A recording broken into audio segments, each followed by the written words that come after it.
Assalamualaikum warahmatullahi wabarakatuh. Bismillahirrahmanirrahim.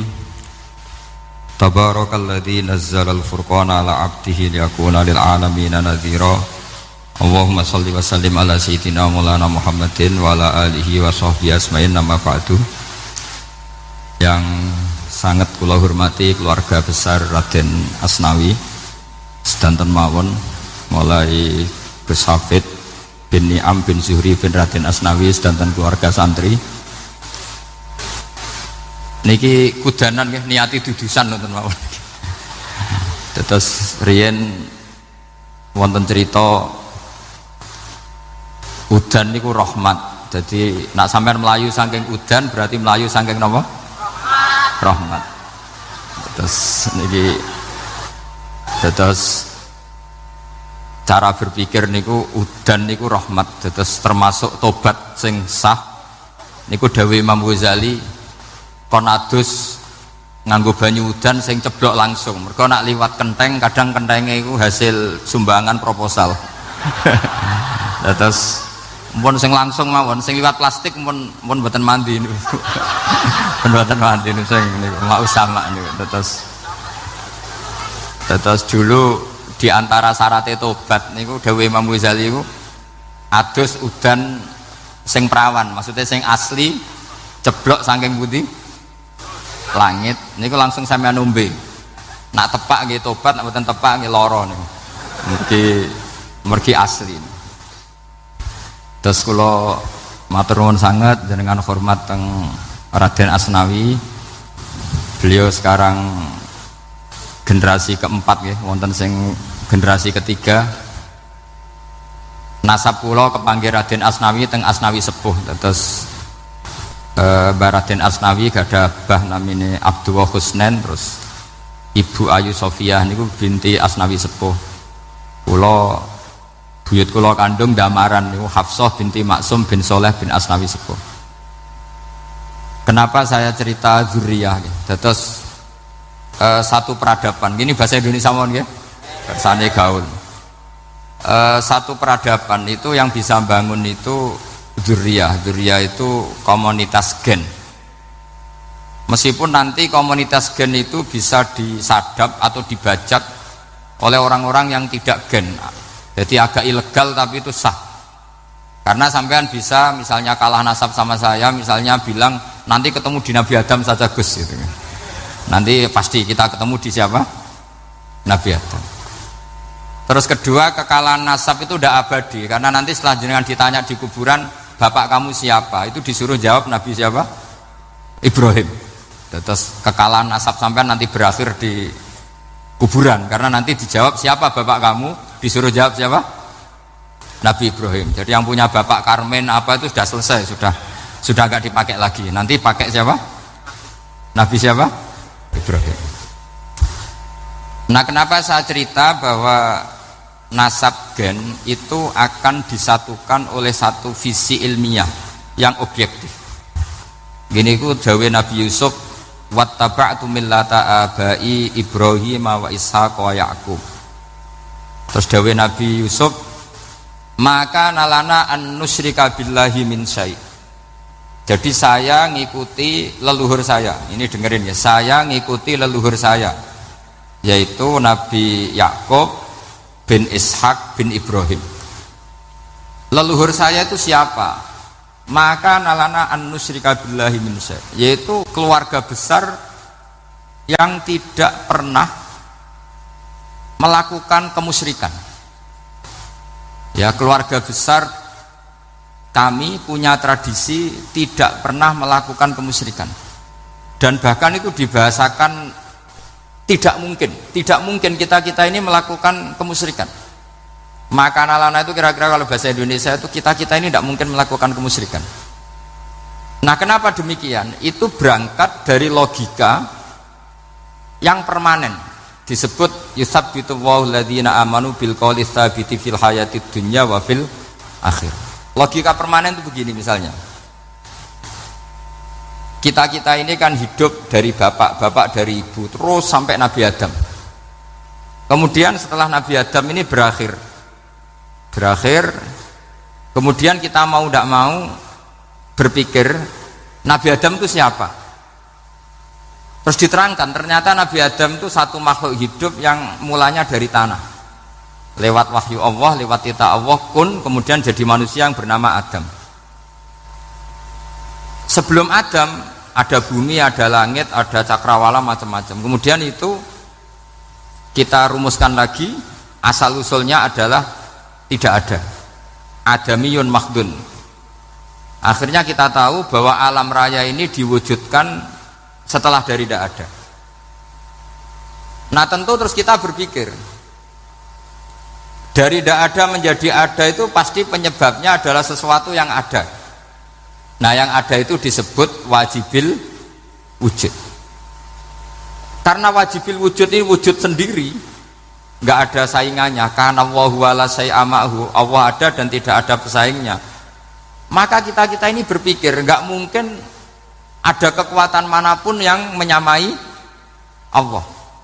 Sehingga nggak ada Yesus mungkin menyamai Allah, nggak ada Fir'aun, nggak ada Lata, nggak ada Uzza. Makanya disebut maka nalana an nusyrika billahi min syai'. Kita ini tidak mungkin melakukan kemusyrikan. Sama tidak usah tanya saya, Gus, tapi orang menjadi musyrik itu kan mungkin. Jawabannya itu tetap nggak mungkin. Kemusyrikan itu satu teori yang nggak mungkin. Tapi kalau orang musyrik itu mungkin. Memang akan dilibat. Tapi karena kita kenal Raden Asnawi itu dari sisi ilmiahnya, saya punya banyak kitab beliau.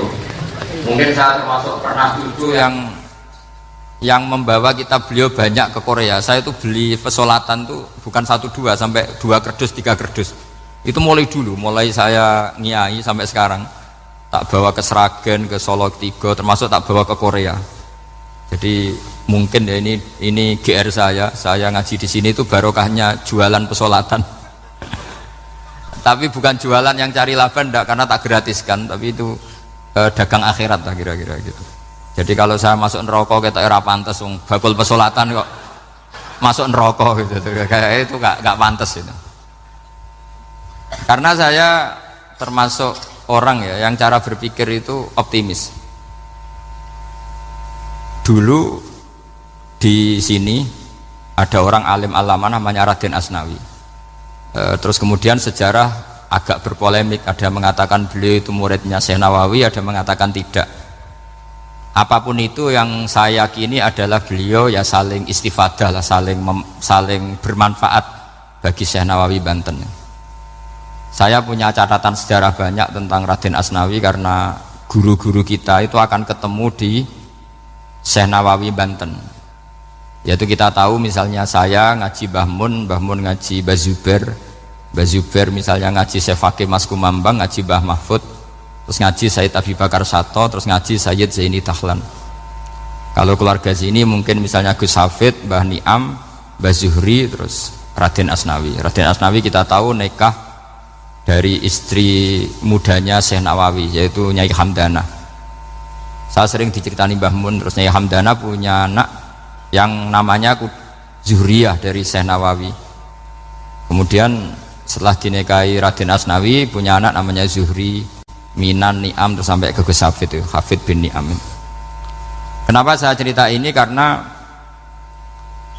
kealiman itu adalah sesuatu yang dibanggakan Allah. Imam Amudi itu ulama ahli matematika. Jadi ada ulama itu ahli matematika. Dia nggak pernah ngajarkan pesolatan, zakat, sholat, tapi dia ngajar matematika. Kemudian dari matematika itu beliau menjadi ahli tauhid. Sehingga nanti Mungkar Nakir itu nggak akan tanya dia marabbuka wa manabuka, karena dia punya rencana. Yang ngajar tauhid itu saya, kata. Jadi kalau dia malaikat akan marabbuka, pangeran kamu itu siapa? Malaikat malah dilawan. Kamu pernah ngajar tauhid? Saya ini guru tauhid.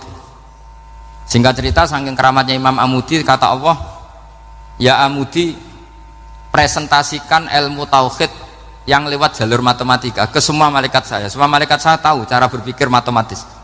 Karena malaikat itu imannya itu iman mauhibah, karena dia malaikat, ya iman karena tahu neraka, tahu surga, terus dia iman.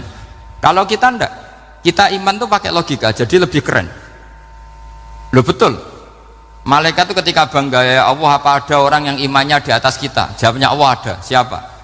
Ya orang-orang kudus, kata Allah gitu. Kira-kira gitu. Kenapa? Ya betul. Karena kamu iman saya itu wajar, kamu tahu saya, tapi mereka nggak tahu saya tapi iman. Kenapa bisa iman ya Allah? Karena mereka punya logika, punya akal. Akhirnya Imam Mamudi disuruh sama Allah presentasikan logika tauhid kamu lewat jalur matematika. Malaikat disuruh dengerin semua, isma'u ya malaikati, ini mimpinya wali. Terus Imam Mamudi mulai mengajarkan nisbatul isnaini ilal wahid wa nisbatus salasa wal arba'ah ila ma la nihayatalah niku binisbatin wahidah, yaitu far'un minal asli wa huwa al wahid.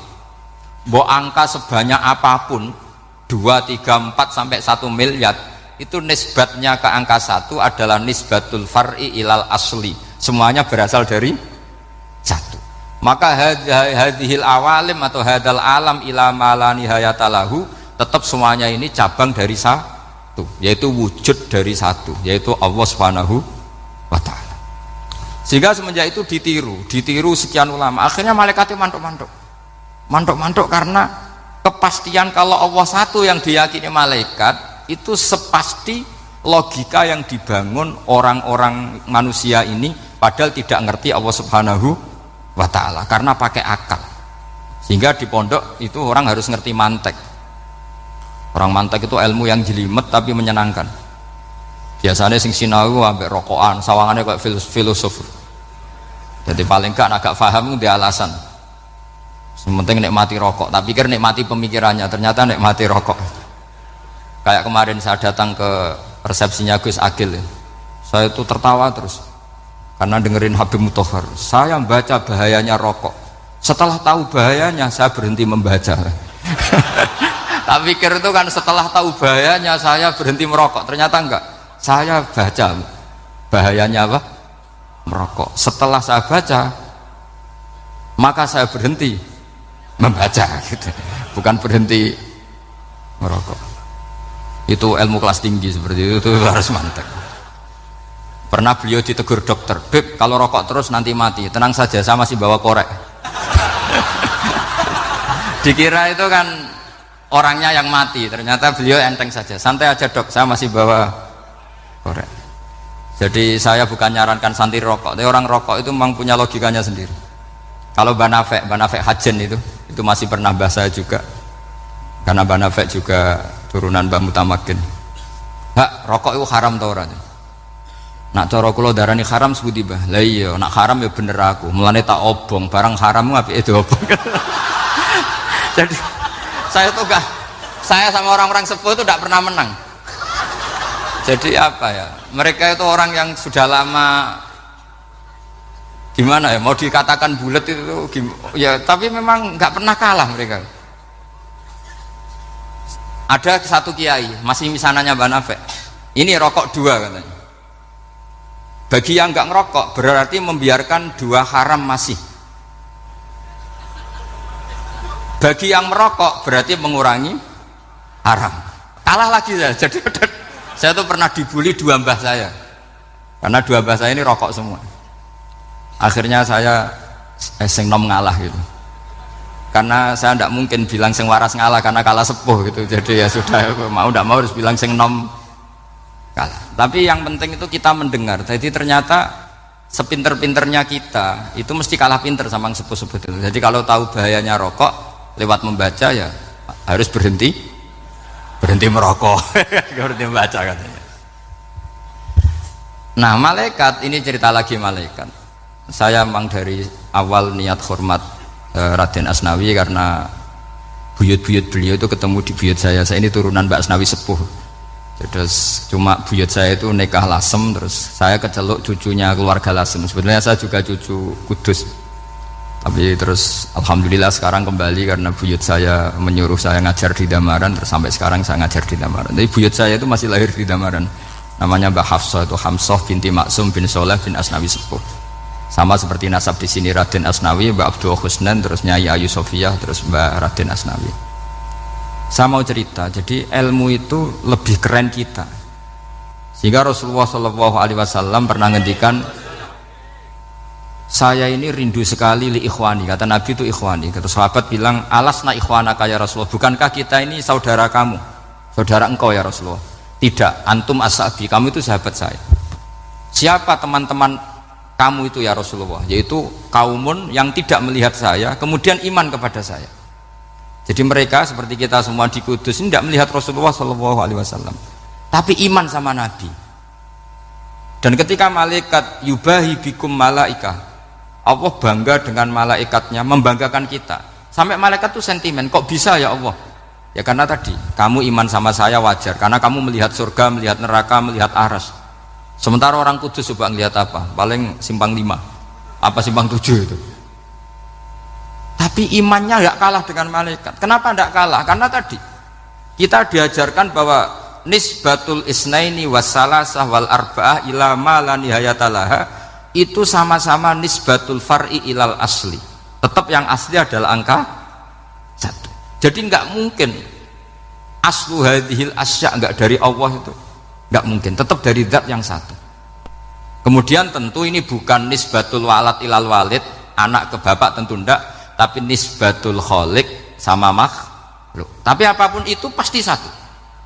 Sehingga Imam Amudi akhirnya masuk surga lewat jalur itu, tidak usah lewat pertanyaan man rabbuka wa man nuka. Kelasnya disuruh ngajar malaikat. Saya punya rencana jadi pengajar malaikat nanti itu kan. Jadi orang-orang Kudus yang dapat barokahnya Raden Asnawi nanti jangan mau kalau ditanya man rabbuka wa man nuka. Kelasnya itu harus apa? Jadi gurunya malaikat. Karena bapak kita Nabi Adam tuh keren. Nabi Adam itu adalah orang yang disuruh Allah dipresentasikan, dibanggakan Allah di depan para malaikat. Ketika ada malaikat yang agak hasut, tapi itu tidak malaikat papan atas, malaikat yang kebanyakan, itu kan agak gak terima Nabi Adam jadi apa? Khalifah. Sampai malaikat ini usul ataj'alu fiha mayufsidu fiha wasfikut. Makanya kalau saya protes sama malaikat itu malaikat yang ini, bukan Jibril sama Israel. Kalau protes Israel bahaya, bisa dihabisin. Saya pernah ditanya seorang kiai, Gus jenengan gojlok malaikat kok berani? Ya karena malaikat yang jenis ini pernah gojlok Nabi siapa? Adam. Nggak percaya kalau Nabi Adam itu layak mimpin, sampai protes ataj'alu fiha may yufsidu fiha wasfikut dima. Tapi apa yang terjadi? Allah mengajarkan satu ilmu di Nabi Adam, kemudian disuruh meresentasikan. Qala ya Adamu ambihum bi asmaihim. Adam, coba kamu presentasikan ilmu kamu. Setelah Nabi Adam fasih mempresentasikan ilmu, kata Allah, kamu bisa enggak sepinter Nabi Adam? Enggak bisa ya Allah. Makanya sudah saya bilang, ini a'lamu malah, saya lebih tahu siapa yang layak mimpin. Jadi layak mimpin itu pertama harus kuwatul ilm, ilmunya itu harus kuat. Nanti saya akan cerita hubungannya Raden Asnawi dengan Syekh Nawawi. Apa itu hubungan teman, apa murid guru, itu memang masih jadi polemik sampai sekarang. Kalau saya ya keyakinan saling istifadah. Ini bahasa netral, tidak murid guru tapi saling apa? Istifadah. Kata Syekh Nawawi dalam tafsir Munir itu, ilmu itu nomor 1. Sehingga beliau setiap ada ayat fa inna hizballahi humul ghalibun, beliau pasti menafsiri bil hujjah wal barohin la bis saulah. Saya masih ingat betul takbirnya, memang saya hafalkan. Tapi bukan untuk modal pidato, mboten. Modal sebagai wong alim. Kalau pidato gampang. Pidato itu semua orang bisa. Kalau jadi orang alim itu tidak gampang, lebih susah lagi wong alim buat pidato. Itu kalau nggak pernah mbah saya tidak mau karena memang saya terkenal nggak suka pidato. Satu memang nggak bisa, nomor 2 tidak ingin, nomor 3 ya rugi, karena pidato itu nasib-nasiban itu. Kalau nasib baik kamu tidak paham itu, wah Gus Ba ilmunya tinggi sehingga kita tidak paham, itu kalau nasib baik. Kalau nasibnya ada baik, nak ngendikan bulat sama itu tepak-tepakan. Dan Syekh Nawawi itu benar, Raden Asnawi juga benar, semua guru-guru kita benar. Karena agama ini sebetulnya bukan masalah negara, tapi masalah logika yang sehat. Uni Soviet itu pernah mengkooptasi Uzbek, Ceknya, Tajikistan. Itu 100 tahun, orang dipaksa ateis. Tapi orang-orang Uzbek, saya sering ketemu lama Uzbek, kadang ketemu di Korea, kadang di Malaysia. Orang-orang Uzbek itu punya basement di bawah tanah. Kemudian di bawah tanah ini mereka ngajarkan tauhid. Ngajarkannya ya gampang. Misalnya ini sesuatu yang ada, iya ini. Ini ada penciptanya enggak? Ya ada. Siapa? Tukang katanya. Yang penting itu enggak ada logika bahwa sesuatu yang ada disebabkan oleh ketiadaan. Lah orang komunis, orang ateis itu orang yang mengatakan alam ini didahului oleh nihilisme, oleh adamiyah. Masuk akal enggak sesuatu yang ada, penciptanya sesuatu yang tidak ada. Sehingga orang anak-anak Uni Soviet itu enggak pernah kepikiran membenarkan ateis, itu enggak pernah. Bareng Uni Soviet ada itu glasnost perestroika itu kemudian hancur, semuanya langsung menjadi negara Islam, termasuk Uzbek, Tajikistan, karena diajari ilmu, bahwa ilmu itu yang nggak pernah kalah oleh negara. Sehingga saking pedenya Rasulullah SAW ketika Sulhul Hudaybiyah, ini agak jelimet tapi gampang dicerna. Sulhul Hudaybiyah itu satu perjanjian yang semuanya merugikan Rasulullah, yaitu kalau orang kafir masuk Islam disuruh kembalikan ke kafir, karena kafir itu bagi mereka habitat, Islam itu hal yang baru. Tapi kalau orang Islam menjadi kafir nggak boleh kembali Islam, berarti kembali ke habitat. Semua perjanjian itu merugikan. Sampai masyhur Sayyidina Umar protes ke Rasulullah, jenengan masih nabi gitu. Itu kan ekstrim tanya, jenengan sampai sekarang masih nabi? Ya, saya masih nabi. Kenapa tanya demikian? Karena semua perjanjian merugikan Islam, menguntungkan orang apakah? Kafir. Semua sahabat sebetulnya persis Sayyidina Umar protes, kecuali Abu Bakar. Lama-lama akhirnya di antara perjanjian itu berbunyi begini, tapi saya minta satu hal, orang boleh mendiskusikan Islam tanpa tekanan. Itu saja permintaan Nabi.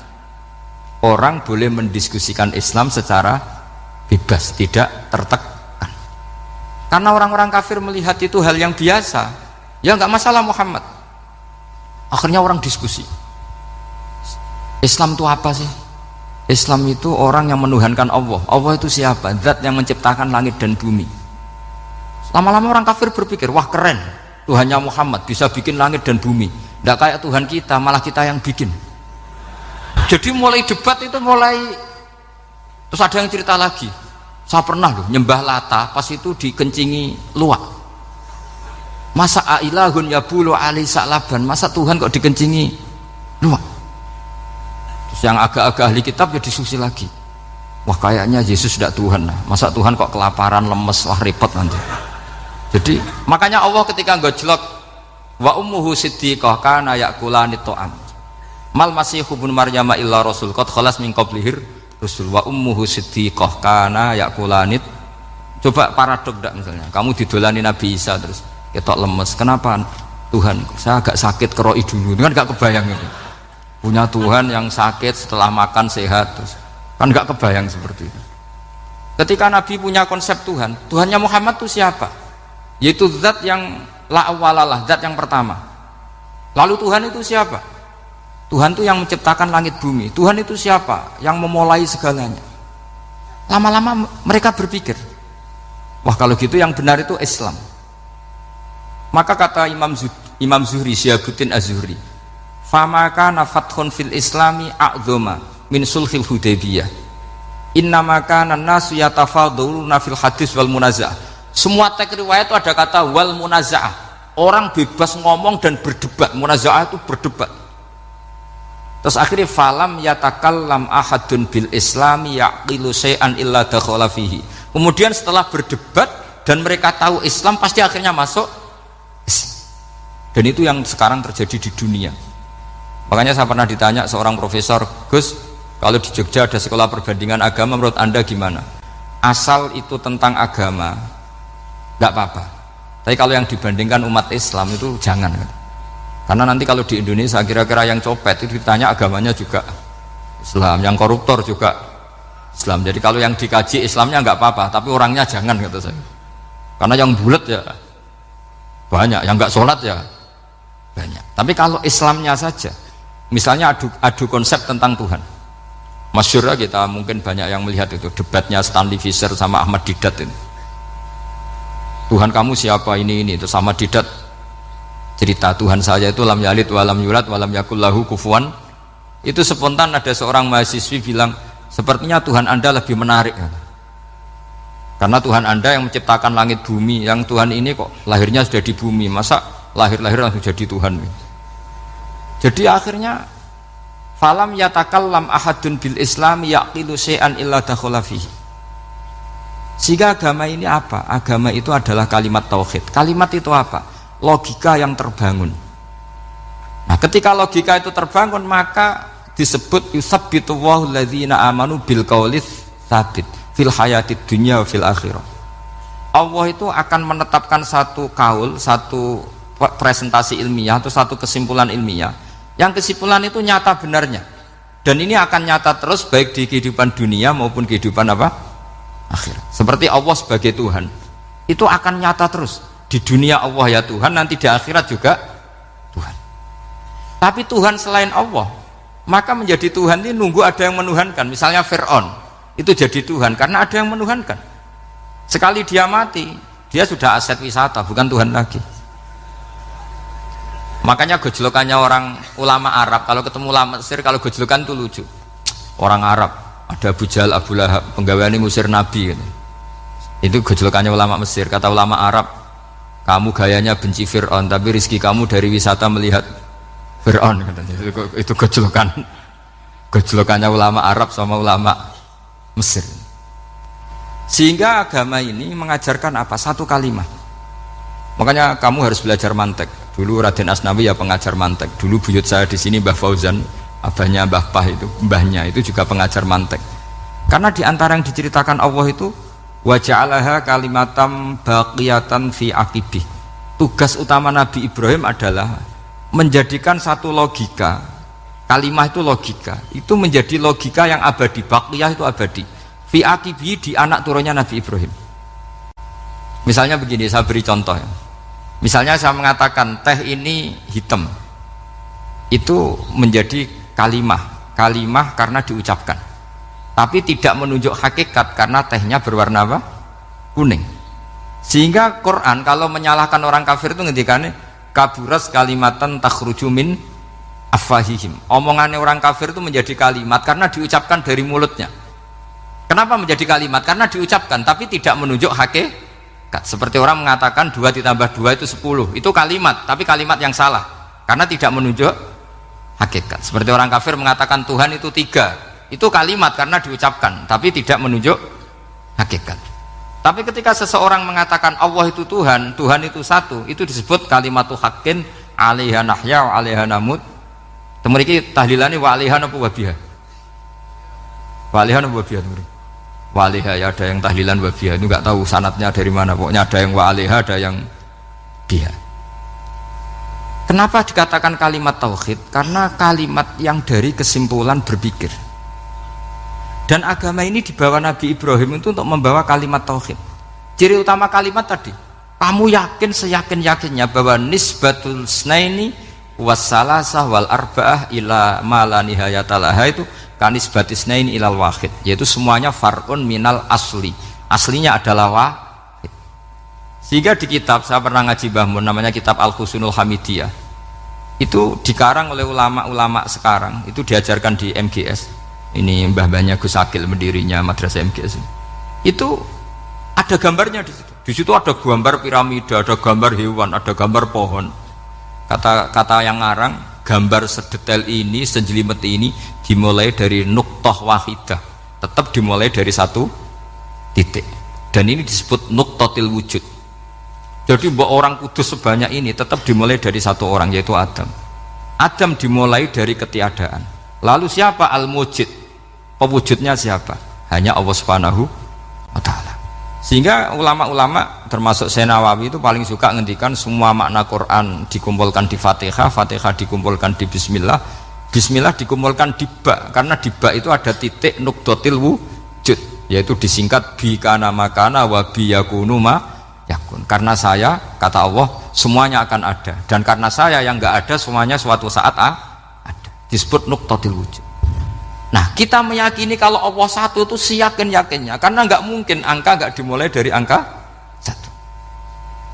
Begitu juga gambar seapapun julumete.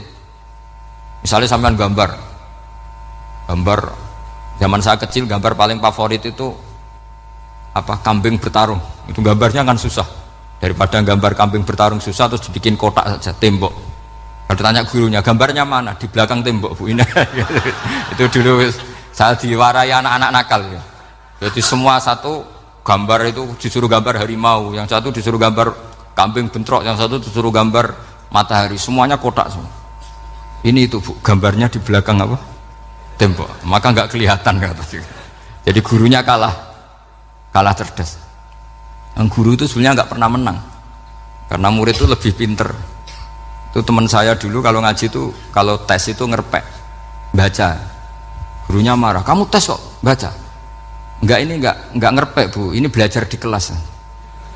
Katanya belajar kapan saja di mana saja. Acuh. Jadi apa ya, orang itu kadang yang salah itu lebih masuk akal kadang-kadang ini. Saya teruskan ya supaya ini dapat barokahnya Raden apa? Asnawi. Saya mohon sekali ya, kalimatul haqqin itu harus kamu jaga. Caranya jaga ya tadi. Kalau kamu tidak bisa ilmu mantek, misalnya al-alam mutaghayyir wa kullu mutaghayyir hadis la budda min muhdits, itu kenjelimetan. Pakai saja teori umum bahwa gambar apapun jelimetnya itu dimulai dari satu titik. Karena nggak bisa, nggak dimulai dari satu titik tidak bisa. Maka alam apapun jumlahnya nggak terhingga tetap dimulai dari al-wahidul qahar, yaitu satu titik. Yaitu dalam konteks tauhid tentu itu Allah Subhanahu wa ta'ala. Sehingga Nabi Ibrahim itu orang paling sukses bikin waja'alaha kalimatam baqiyatan fi aqibi. Terus Nabi Muhammad begitu, sahabat gitu, sampai kita sekarang diajari ilmu mantek. Ilmu mantek itu logika yang nggak terbantahkan. Karena mau tidak mau. Kata Imam Syafi'i, fa innal uqula muttarratun ila qabulil haq, karena akal akan dipaksa menerima kebenaran. Dan itu yang terjadi di Uni Soviet. Dikooptasi 100 tahun untuk berfaham ateis, dilawan oleh ilmu, tetap menanamkan ilmu tauhid, ilmu mantek. Ketika Uni Soviet secara politik runtuh, semuanya menjadi muslim, termasuk negara-negara yang dulu dikooptasi. Maka kamu tidak usah kecil hati di Indonesia, bahwa apapun rusaknya negara ini, asal kita cara bertauhid benar, insya Allah tetap meninggal husnul khotimah. Karena sudah janjinya Allah, yusabbitu walladzina amanu bil qaulits tsabit. Sing jelas itu nomor satu tuh al qaulits tsabit. Memang itu logika yang masuk akal. Jadi jangan kira semua orang ditanya marabbuka, ndak. Banyak ulama yang enggak ditanya. Masyhur itu dalam cerita keramat-keramat. Ada guru tauhid ngajarin tauhid. Setelah ditanya mungkar nakir, Imam Malik datang. Kamu nanya ini, man rabbuka man nabiyuka, kamu tahu ini guru Umul Barohin yang tukang ngaji tauhid. Guru tauhid kok ditanya apa? Tauhid. Malaikatnya nggak jadi tanya. Dan saya percaya cerita-cerita seperti itu karena secara umum itu ala inna auliya Allahi la khaufun alaihim wa lahum yahzanun lahumul busyra fil hayatid dunya wa fil akhirah. Artinya kalau wali itu kok ditanya mungkar nakir berarti ngalami ketakutan. Karena di situ kan digambarkan mungkar nakir itu sewangar, bawa godam. Terus kalau yang tanya nggak bisa dipukul sampai ajur sak walang-walang. Pokoknya ceritanya kan seru seperti itu. Berarti kalau betul begitu terus ayat la khaufun alaihim wa lahum yahzanun kayak apa? Makanya dalam kitab Nasoihul Ibad itu ada cerita ini. Sampean boleh nggak sependapat dengan saya, tapi semoga nasib sampean nanti digebuki malaikat. Karena orang itu akan mengalami seperti yang dirasakan. Ana indadzoni abdibi. Saya tidak bayangkan akan mengalami itu. Makanya saya ini ngajar tauhid terus. Paling tidak kalau ditanya marabbuka man nabiyuka, sampean tahu profesi saya. Saya ini pengajar tauhid. Dan biji saya 9. Dulu saya di MGS, kalau ada teman bijinya tauhid kok 4, terus gak ahli swarga, tauhidnya jeblok. Jadi kalau bijinya 4 terus gak ahli swarga, tauhidnya apa? Jeblok. Tapi yang bijinya 9, ahli swarga, tauhidnya itu saya dulu bijinya 9. Terus 9 terus sampai tamat. Karena gak ada biji 10. Karena kalau 10 itu kan terlalu sempurna, gak baik lah manusia kok sempurna gitu. Jadi sudah 9 aja kan gitu. Tapi sebetulnya pantasnya ya dapat 10. Bemergo saake, bemergo tenan tidak tahu saya. Di Nasoihul Ibad itu ada cerita gini dan saya percaya itu. Di sarahnya itu. Juga di sarah apa itu yang di sarah Syekh Nawawi itu. Pokoknya saya kalau ingat Raden Asnawi pasti ingat Syekh Nawawi. Saya tidak memastikan apa murid guru apa saling istifadah, yang jelas itu teman dekat, teman fil ilm. Sayyidina Ali itu pernah minta kasaf sama Allah. Saya percaya tidak semua orang alami marabbuka ditanya itu. Ya Allah, saya minta kasaf itu ngerti alam gaib. ingin tahu Umar. Jadi diam-diam Sayyidina Ali itu ya mangkal sama Sayyidina. Wong kok keras ngono. Angger wong kok tahu disentak, jajal wani nyentak malaikat ora, itu kata Sayyidina. Jadi dia minta kasaf karena kenangannya dia melihat Umar itu semua orang pernah disentak sama Sayyidina Umar itu. Maka Sayyidina Ali minta kasaf, ya Allah saya ingin melihat Umar menghadapi mungkar nakir. Masih garangkah apa enggak? Itu dah itu tidak. Minta kasaf. Pas kasaf beliau bangun dari kubur, duduk. Dilihat sama Sayyidina Ali ini ngalami kasaf. Sama ndak usah tanya. Ndak wali kok tanya, ya sudah pokoknya percaya aja. Akhirnya malaikat mungkar nakir datang. Itu di situ digambarkan matanya itu kalkidril mughalla, kayak apa itu panci yang dibakar. Wah, seru. Sumpah Sayyidina Ali. Baru ini kamu akan takut gitu. Tapi ternyata enggak. Umar bangkit disewentak orang tua itu. Kamu tahu menghadapi siapa? Yang sopan. Gitu. Oh, ada sontak. Aku kaget malaikatnya itu karena nggak pernah ngalami disentak, mungkin itu pertama. Aku kaget. Memangnya kamu siapa? Saya ini teman kekasih Tuhanmu. Saya yang diandalkan temannya sebenarnya bukan dia. Ana sohibu habibillah. Saya ini temannya kekasihnya Allah. Jadi dia ngandalkan temannya sebetulnya, bukan ngandalkan dirinya. Oh, kamu temannya Nabi Muhammad? Iya, saya Umar, temannya Nabi Muhammad. Kamu harus hormat sama temannya kekasih Allah. Wah, terus semulai itu. Akhirnya matur Allah, ya Allah, apakah prosedur seperti ini bisa dinego? Terus sama Allah, oh iya katanya, kamu kalau menghadapi kekasih saya jangan seperti itu katanya. Semenjak itu beliau sopan santun, dua mungkar nakir katanya. Jadi ini berita gembira. Jadi sebetulnya itu enggak. Tapi kita ini kan enggak punya nyali nyentak mungkar nakir. Semoga dengan gelar kita doktor tafsir, doktor tauhid gitu, atau paling enggak guru kudsiyah tauhid gitu. Atau siswa terbaik dalam materi tauhid. Itu harus kamu bawa status. Jadi sehingga nanti ini saya ranking 1 tauhid, masa masih ditanya marbuka waman nabiuka. Dan itu menurut saya sah. Sama enggak usah protes takbirin gitu, susah usah takbiran. Pokoknya takbirnya adalah wali-wali itu la khaufun alaihim walahum. Ya, mereka tidak akan mengalami ketakutan baik kehidupan dunia maupun kehidupan akhirat. Bahkan para malaikat itu mengatakan ke wali-wali, nahnu awliyaukum fil hayatid dunya wa fil akhirah. Kita ini teman kamu, saudara kamu, mitra kamu. Masa mitra kok nutui itu kan nggak fair. Dan menurut saya paling efektif itu apa? Kamu harus punya rumus tauhid kayak Imam Amudi menemukan Tuhan. Imam Amudi itu menemukan Allah itu lewat ilmu matematika. Dan itu Allah saking senengnya disuruh ngajari para malaikat. Wa ya malaikati isma'u. Kamu harus mendengar, ini orang alim saya yang ahli matematika. Tapi justru itu ngerti bahwa asal usul alam itu minal wahidil qahar. Dari zat yang satu. Akhirnya Imam Amudi mulai ngajar tuh. Nisbatus naini wassalasa wal arba'ah ila ma nihayatalaha iku kabeh iku far'ul wahid. Akhirnya malaikat mantuk-mantuk. Nah, iman seperti itu akan setingkat keyakinannya dan keakurasiannya sama dengan imannya para malaikat. Makanya Nabi ngendikan tubaliman amana bi walam yaroni. Sebagian riwayat disebut sab amarot. Nabi ngendikan sampai 7 kali. Benar-benar keren orang yang tidak melihat saya kemudian iman kepada apa yang bisa menemukan itu? Hanya akal. Misalnya contoh paling gampang ya yang dialami para ulama. Ya saya ulang lagi yang dialami para ulama ketika menemukan ilmu ya yang menjadikan mereka mahabbah Rasulullah Shallallahu Alaihi Wasallam. Nabi itu paling suka itu sholat. Nabi itu paling senang sama sholat. Wa qurratu aini fi sholat. Terus beliau ngendikan as-sholatu imaduddin. Terus beliau kalau muji sholat itu sundul langit. Sampai beliau kalau banyak masalah itu bilang ke Bilal, arikhna ya Bilal, saya kasih istirahat. Itu maknanya mau sholat. Semuanya sholat. Pertanyaannya adalah, apakah mungkin seorang raja yang ambisi jadi raja kemudian yang dikampanyakan adalah orang supaya sholat? Tentu kalau Nabi seorang raja, beliau akan kampanye gimana? Narik upeti kayak apa, narik pajak kayak apa biar Nabi kaya. Enggak. Nabi itu paling tersiksa kalau orang tidak sholat, tersiksa kalau orang tidak sujud. Loh, kalau beliau seorang raja ngapain mengpopulerkan sholat? Maka makna sholat imaduddin adalah sholat itu tiang agama. Maknanya tiang agama, kamu akan tahu betul kalau dia seorang nabi. Karena apa? Yang diajarkan adalah sholat. Lu coba untungnya apa bagi Nabi Muhammad ketika umat Islam sholat? Kan tidak ada untungnya sama sekali.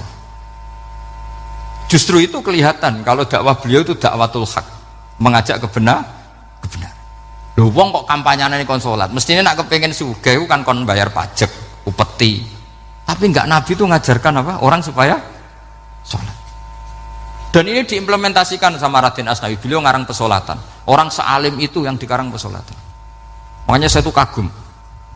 Saya saksinya banyak. Tanya murid-murid saya kalau beli pesolatan sak kerdus dua kerdus, saya kirim ke Korea terus ke pedalaman-pedalaman itu. Karena saya butuh pesolatan, bahwa orientasi kita itu sholat. Sehingga wali-wali itu dulu, saya berkali-kali cerita kalau ngaji, wali-wali dulu itu kalau ditawarin Allah masuk surga itu tanyanya satu, ya Allah di surga ada sholat enggak? Kalau enggak ada saya enggak mau. Kalau sampean pasti enggak tanya gitu, pasti itu sudah ada. Sampean malah gini, enak mlebu swarga ora usah sholat mesti gitu. Sudah, jadi sudah lama sekali nganggap sholat itu problem. Dan itu berat masuk surga kalau begitu terus, itu berat. Itu pertanyaannya gitu.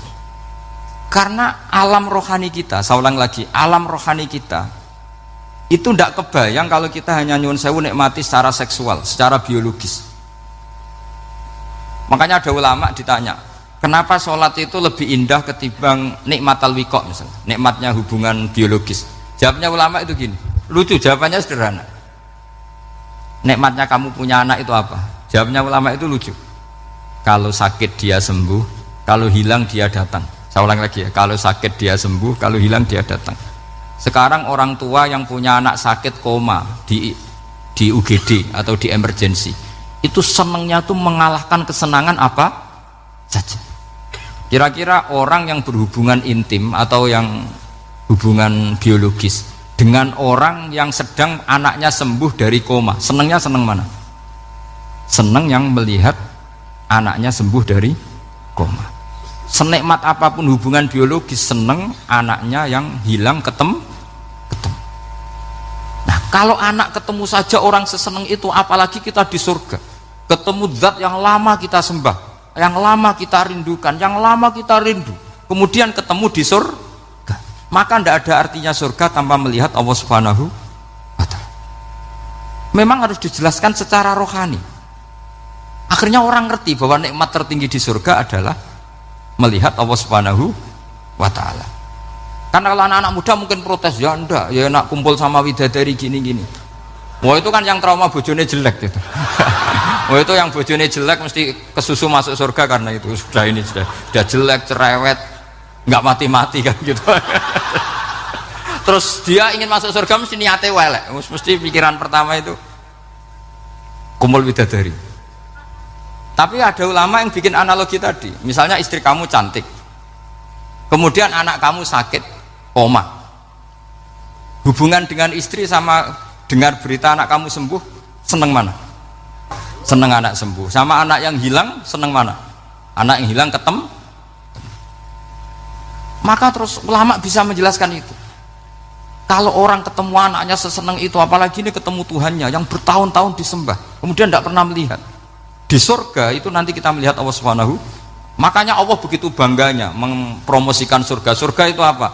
Surga itu wujuhu yauma idzin nadhirah ila rabbiha nadhirah, yaitu wajah-wajah berseri-seri dan melihat Allah. Itu tanpa dijelaskan seperti ini Anda akan janggal, enaknya di mana?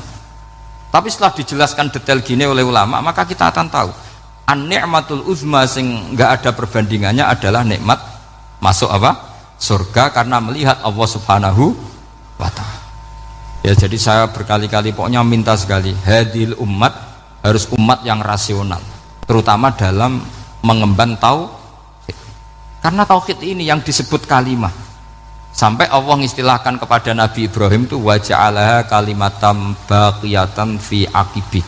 Kalimat tauhid adalah kalimat yang akan abadi di anak cucunya Nabi Ibrahim. Baik anak cucu yang karena gen, mau anak cucu yang karena sebab, yaitu santri dengan kiai. Dan itu caranya gimana? Umat Islam jangan berhenti belajar mantek. Makanya di MGS, di Qudsiyah, di TBS semua pondok pasti ngajarkan mantek, di Bendan, ilmu logika. Yaitu tadi, kalau kamu tidak bisa menemukan tauhid dengan cara tadi, dengan cara al-alam mutaghayyir wa kullu mutaghayyir hadis la buddan min bukhtis, paling tidak pakai ilmu yang dilakukan Rasulullah SAW. Yaitu masyhur itu, saya sering cerita di mana-mana. Ada orang namanya Jubair bin Mut'im, Muhammad bin Jubair bin Mut'im. Itu dulu dia kafir. Dia orang pinter sampai dipasrai jadi negosiator untuk mengurus tawanan perang Badar yang ditawan Rasulullah SAW. Ketika datang di Madinah, delalah pas maghrib, Nabi baca wattur wa kitabim mastur. Di antara ayat yang dibaca Nabi itu am khuliqu min ghairi syai'in. Masa manusia sebanyak ini kemudian mereka diciptakan oleh ketiadaan. Min ghairi syai'in itu oleh ketiadaan. Masa alam raya yang wujud ini, alam raya yang punya eksistensi ini kemudian penciptanya adalah ketiadaan. Padahal wal adamu la yakhluqu wa la yu'assiru wa la kadza wa kadza. Tentu sesuatu yang tidak ada itu tidak bisa dikatakan sebagai pencipta. Wong nggak ada, jadi faktor saja nggak mungkin apalagi jadi pencipta. Itu Nabi habis sholat langsung beliau sungkeman, ya Muhammad, saat ini juga saya iman. Karena logika yang dibangun ayat yang kamu baca itu menghabiskan semua logika saya. Intinya logika tauhid itu akan mengalahkan semua teori non tauhid. Itu yang disebut bal naqdhifu bil haqqi 'alal batili fayadmaghuhu fa idza huwa zahid. Kebenaran tauhid itu akan menghancurkan kekuatan apa saja. Fayadmaghuhu itu di tafsir Tobari disebut dorbatan tasujud dimah. Satu pukulan sing sampai menjadikan otak itu hancur. Lainnya disebut damagho, dimah itu maknanya otak. Maka kamu usah khawatir kalau Islam didiskusikan di Uni Soviet, didiskusikan di Kanada, didiskusikan di Korea, pasti kalimat tauhid akan mengalahkan kalimatul batil. Pasti ja'al haqqu wa zahaqal batil, innal batila kana zahuq. Tapi syaratnya kita harus kuat. Makanya saya ini senang sekali yang namanya ngaji itu, saya senang. Karena saya tadi bercita-cita ingin jadi dosen setelah mati. Karena di dunia sudah tidak jadi apa? Dosen. Saya ingin seperti Imam Amudi. Pertama ketemu Allah, beliau disuruh ngajar malaikat tentang ilmu apa? Matematika yang mengarah ke tauhid.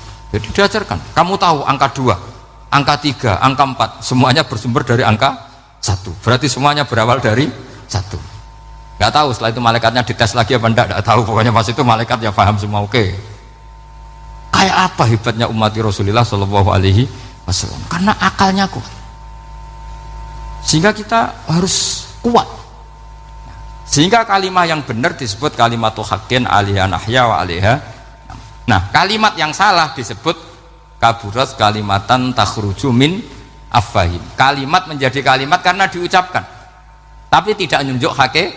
Kayak ini misalnya, ini tutup, ini putih, terus saya katakan hitam, berarti saya mengatakan ini hitam sebagai kata-kata karena diucapkan, tapi tidak pernah menjadi hakikat karena hakikatnya ini putih. Itu hebatnya Quran. Makanya Quran kalau gojlek orang kafir itu, gojlek orang kafir itu sebut apa? Kaburas kalimatan takhruju min afwahim. Tapi untuk kalimat tauhid dikatakan apa? Yusabbitu Allahu alladziina amanu bil qauli tsabit fil hayatid dunya wa fil akhirah. Sebagian disebutkan wa ja'alaha kalimatam baqiyah. Kenapa kalimat tauhid itu kalimat yang abadi? Karena Allah sebagai Tuhan di dunia juga sebagai Tuhan di akhirat, dan selalu Tuhan pada masa yang tidak terbatas. Itu disebut wa ja'alaha kalimatam baqiyah. Kemudian umatnya Nabi mengganti kalimat yang gampang. Allah punya sifat baqo, punya sifat akhir, maksudnya akhir itu la akhirolah. Terus semuanya yang faham ya alhamdulillah, yang nggak faham dikon ngapal wujud kidam baqo mukhalafatul khawadisi qiyamuhu binafsi wahdaniyat kudrat irodat.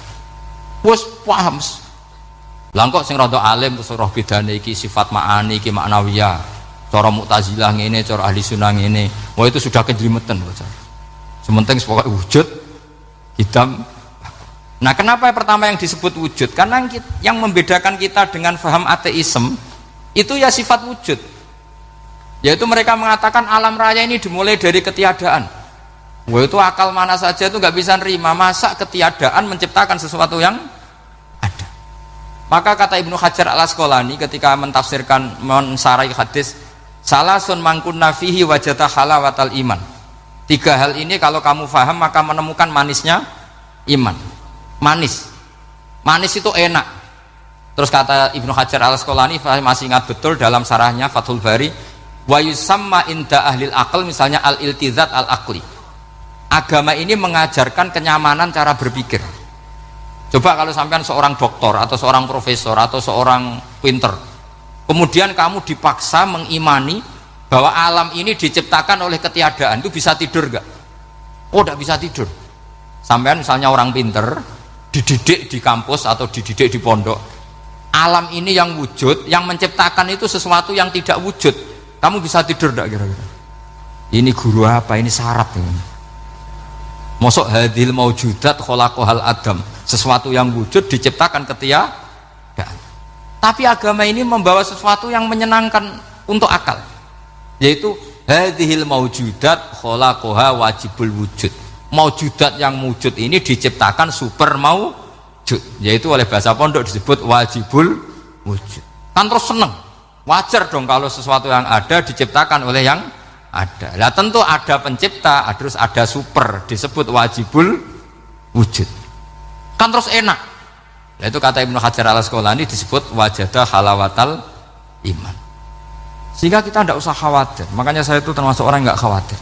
Apapun rusaknya dunia ini, kacaunya dunia ini, akan kalah dengan kalimatut tauhid. Karena kalimat ini ketemu apa saja pasti menghancurkan. Yaitu disebut bal naqdhifu bil haqqi 'alal batil fayadmaghuhu fa idza huwa zahid. Kalimat hak ini akan menabrak apa saja. Dan yang ditabrak pasti hancur. Makanya sampai tidak usah khawatir, misalnya ada negara ateis di Cina, di Korea, kita yakin asal yang diteliti itu agama Islam pasti menang. Nah, yang susah kalau yang diteliti orang Islam, itu susah.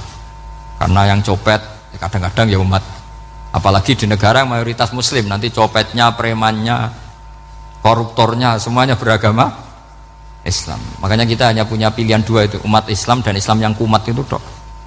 Kalau tidak umat Islam ya Islam yang kumat.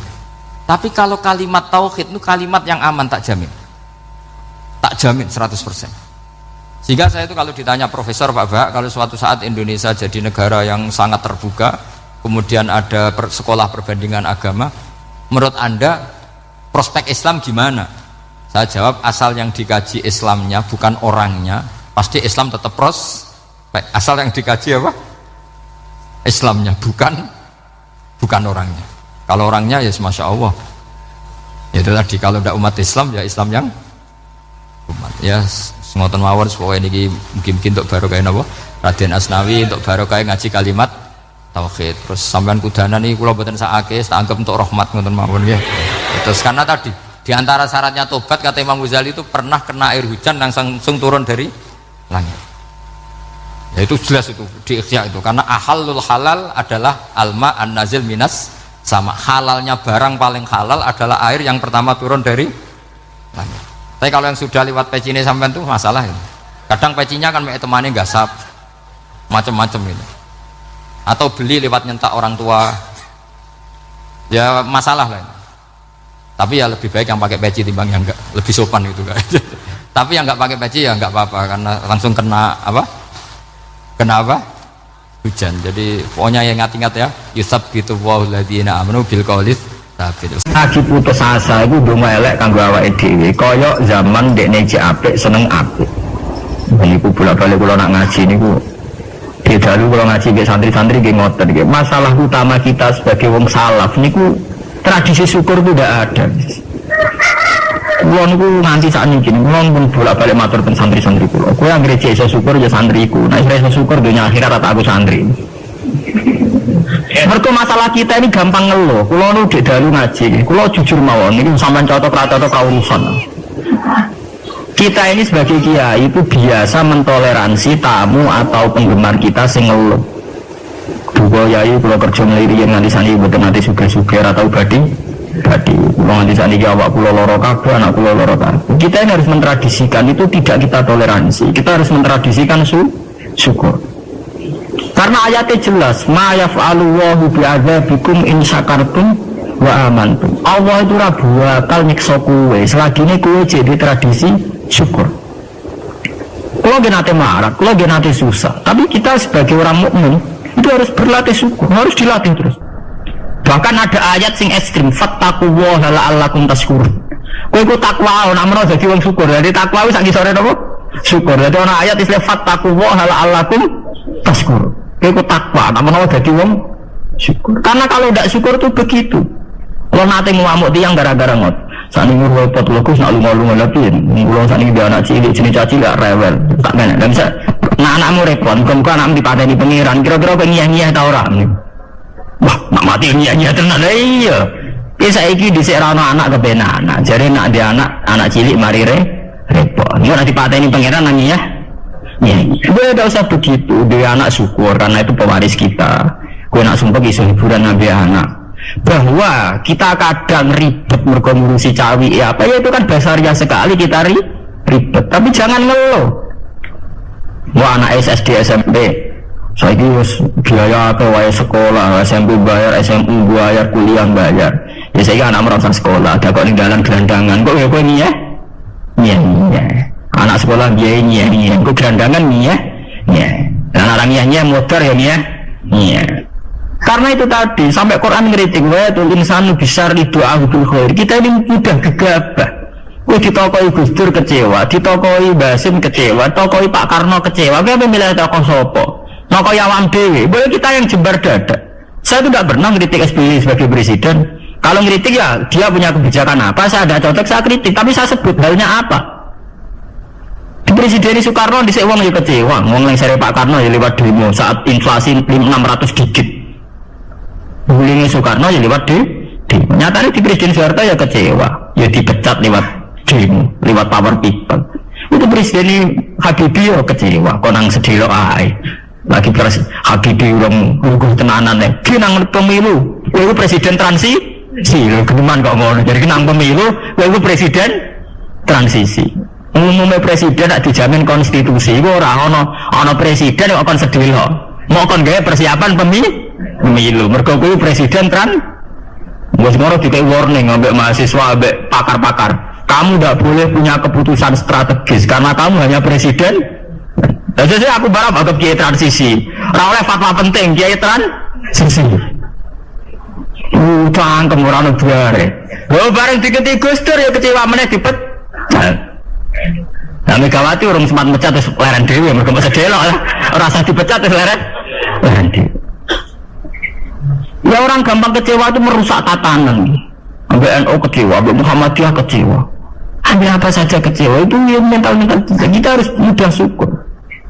Bahkan ancaman Quran wa in syakartum la azidannakum. Kau nak syukur tak tambahi. Wala in kafartum ora kok kowe nak kafir ora tak tambahi, nak ngono ringan. Jadi nak syukur ditambahi, nak ora syukur ora. Istilah Quran ekstrim wala in kafartum minna adzabi. Kowe nak kafir siksaku banget. Nah coba sekarang orang-orang sing stres, sing tabayuk fiddin, sing rasa agama digawe repot. Wah setengah stres kabeh. Wong tamu kiai kabeh dirasani, tokoh kabeh dirasani, fenomena sosial apa wae perempal kabeh salah.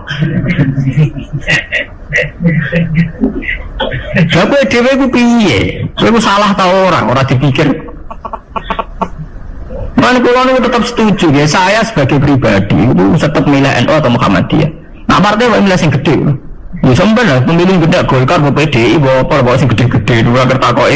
Partai mau fokus sing gede ya. Orang masuk gue sing gede. Ya bukan apa-apa, kita ini butuh stabilitas ya, butuh mainstream, butuh sesuatu yang dimaklumi orang banyak. Karena aslul mungkar ya, saya sering baca tentang kitab-kitab hadis. Aslul mungkar artinya sesuatu yang asing. Al-ma'ruf artinya sesuatu yang sudah dikenal yang enggak asing. Sebab itu kita mengikuti yang al-ma'ruf. Al-ma'ruf adalah sesuatu yang jadi mainstream, yang umumnya ya kita mungkin tidak anti ya. Kata misalnya NU ya banyak salahnya, Muhammadiyah banyak salahnya. Misalnya kamu kecewa terus melok kelompok Ikhwanul Muslimin atau melok kelompok FPI atau melok kelompok sing aneh-aneh. Mungkin mereka benar dalam satu dua hal yang mereka perjuangkan, mungkin benar. Tapi sebuah organisasi tentu tidak bisa mengacu hanya satu dua hal. Misalnya FPI dalam hal nahi mungkar mungkin kita simpati. Tapi masa uripe organisasi itu kegiatannya nudu itok. Lah kapan oleh mulang ikro, kapan oleh mulang kiroah ati. Organisasi butuh TPQ, TPA, butuh mulang ikro, butuh mulang kiro Lah kapan oleh istighosah Nabi dino tutuk-tutukan misalnya. Ya kita simpati, jujur saja dalam hal ini kita respect itu saja. Itu saja atas nama negara hukum kita harus mengikuti prosedur hukum. Kita tidak benci, kita terima kasih ada orang yang berani melawan kemungkaran. Tapi sebutkan apa halnya. Jangan kemudian kecewa terus kecewa sama NU langsung organisasi FPI. Itu beda kalau sampai lintas begitu beda. Mungkin sampai kecewa dengan kiai itu disebutkan halnya. Mungkin kiai punya watak yang tidak benar dalam hal ekonomi. Uang jam 9 kerja, dia naik fatwa terus fatwa mulai jam 9 sampai jam 4. Orang gonta ganti kubi yang tamu ini gonta ganti. Ya mungkin kita tidak cocok dari segi tradisi itu.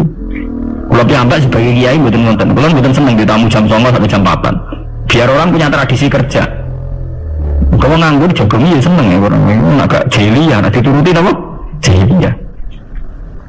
Faham biasa ini jangan keluar ajarnya. Pokoknya sampai harus berlatih syukur. Kalau tidak syukur itu tadi sampai pangeran ngancam walain kafar tu mina adzabin apa? Lasadi. Coba sampean pikir saja kalau tidak syukur ge dalam hidup berbangsa ge. Sekarang orang kelangenan faham Soekarnoisme. Padahal zaman Pak Karno dulu berangkatnya turunnya juga diturunkan karena kecewa. Pak Harto diturunkan karena kecewa. Ya kita kecewa itu tidak ada selesainya. Sesuai kayak kecewa be bapak, kowe nganti kiring ini ke bapak kiring. Orang milih bapak ke. Kowe nganti dadi wong awam ke bapak mra kiai, ke bapak kiai ra Gus. Yang sing anak kiai gara-gara bapak kiai yo kiring. Cara bapakku pengusaha aku agak ono bare. Sebab itu pangeran ngancam tenan, wala in kafartum inna azabin apa? Lasadi. Ane kulo meskipun kenom, saya itu penganut fanatik faham isak. Faham isak itu faham seneng pangeran. Kulo ini didik anak kulo, didik bojo kulo, dek kowe aja geman seneng santri, aja geman seneng pengaruh. Dari segi mereka itu pengaruh kita. Kita seneng mereka atas nama konco ngamal. Nggih, konco napa? Kulo nganti sakniki tak latih, kulo sering nak teng Yogya tidak piyambakan. Nggih kulo sering anak kulo tak jak piyambak. Melatih diri bahwa kita hanya bisa menikmati Allah karena nikmati santri atau pengaruh kok nang lengser kayak Gus Dur sing nyanati anak buah kabeh sing digedhekno kabeh nasibe wis ngene iku digedhek-gedhekno dhewe bareng gedhe pencelat ora lara kaya kowe misale duwe santri bareng padha gedhe ndek pengaruh beda partai ini kampanye P3, santri ini kampanye PKB atau walian ini PKB, santri ini akhirnya adu fatwa ini ramen pak atau ranut aku ya mari dimenati loro nah aku betul apa-apa baru kalau santri kalau partai ini aneh-aneh betul apa-apa agar gak PDS atau apa nah PDS mungkin untuk kaget lu kok aneh partai kok damai apa sejahtera ya apa-apa atas nama kebangsaan apa-apa tapi atas nama santri kita jagal cung balik tapi tidak apa-apa atas nama kebangsaan apa ayo aja PKB, P3, PAN, PDIP itu kan ya masih lumayan ya itu tidak apa-apa, kamu harus siap karena dalam faham isak ya, sama tak warai yang mutasawuf dalam faham isak siksa terbesar bagi seorang mukmin itu anzi'a halawata munajati dari pengiran dan hadis qudsi anzi'a yang penjabut sapa ingsun Allah halawata munajati ing manise munajat ning ingsun. Jadi abot-abotnya siksa itu kalau kita sudah tidak merasa nyaman, tidak merasa asik munajat dia pengiran. Sebab itu Rasulullah dawuh, la qatu amal iman man radiya billahi rabba wa bil islami dina. Wong iso ngrasakno manise iman harus puas dia pengiran. Lah puas itu dimulai dari tidak ngeluh dan gampang syukur. Nah, misalnya kalau pulang mulang jenengan ngeluh ra enak, mulang jamaah santri enak dosen gajine jelas, sak jame jelas, nyai ra jelas. Salam template kowe takono pira rapan? Nah, ngono ngeluh terus ngono dosen yang ngeluh. Bener nak dosen kowe enak gajine jelas, tapi loyalitasnya gak jelas. Nah, santri kan wani mati. Nah, mahasiswa masa wani mati demi dosa ini. Ngeluh pisan. Dibujuk ayu ngeluh, ora enak dibujuk ayu, rawan selingkuh, rawan disenengi wong. Mau dibujuk elek ora enak dibujuk. Nah, ora ono bare.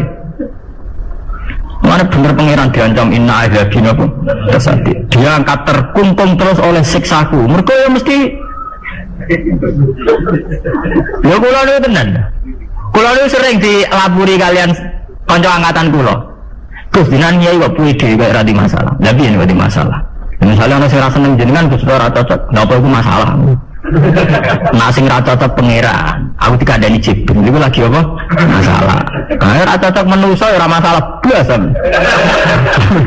Biasa mawon. Makam kula wis sedhi jenengan kabeh ora ana sing ana.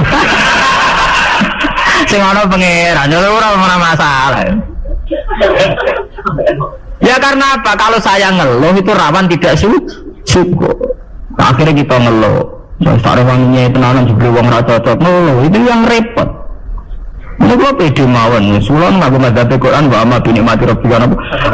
Kalau ngalim ngaku ngalim di dhuwur ngaku napa? Di dhuwur. Ana ora di dhuwur malah meneng ae. Nang kula syukur. Duwe di kula yen pede. Kula manut kula mati di swarga. Kula mbek pangeran sing nyaman-nyaman ae. Ya bukan keangkuhan, memang begitu. Tuhan mengajarkan kita begitu. Anak indah dzanni apa? Abdi.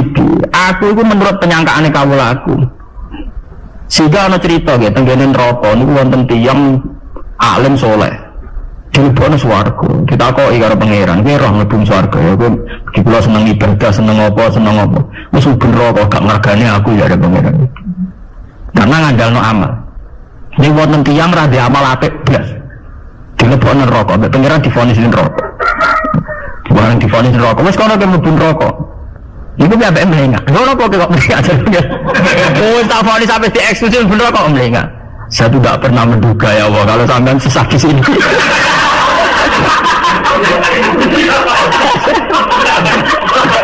Wong mboten nate terbersit pikiran kula lan jenengan sesadis ini sejahat. Akhirnya pengen aja wis swarga. Kiran kula niku.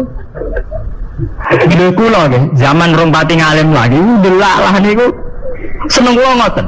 Kula bisa niki nggih nggih pede, jare wong cek kiai nang Jawa ora urusan kula. Wong kiai ning Yogya ngomponane sultan barang do ngaji kula ora urusan, kula pede. Kula tidak mau bupati pede cara kula, bupati lagi pejabat cara kene, pejabat cara pangeran ora pede mawon. Kalau yang ditawari pengurus NU teng Kragan teng Rembang, mboten derek pengurus NU ya jelas aku NU ora usah pengurus. Pengurusnya pangeran ngajarno ilmu napa? Ya. Dalam kitab-kitab begitu itu banyak sekali cerita betapa pentingnya khusnudzon kepada Allah. Sampai itu tadi, ketika harus jelas-jelas ini vonis neraka melengak itu udah dia kecewa gitu. Kecewa pangeran sing disangka udah sesadis itu.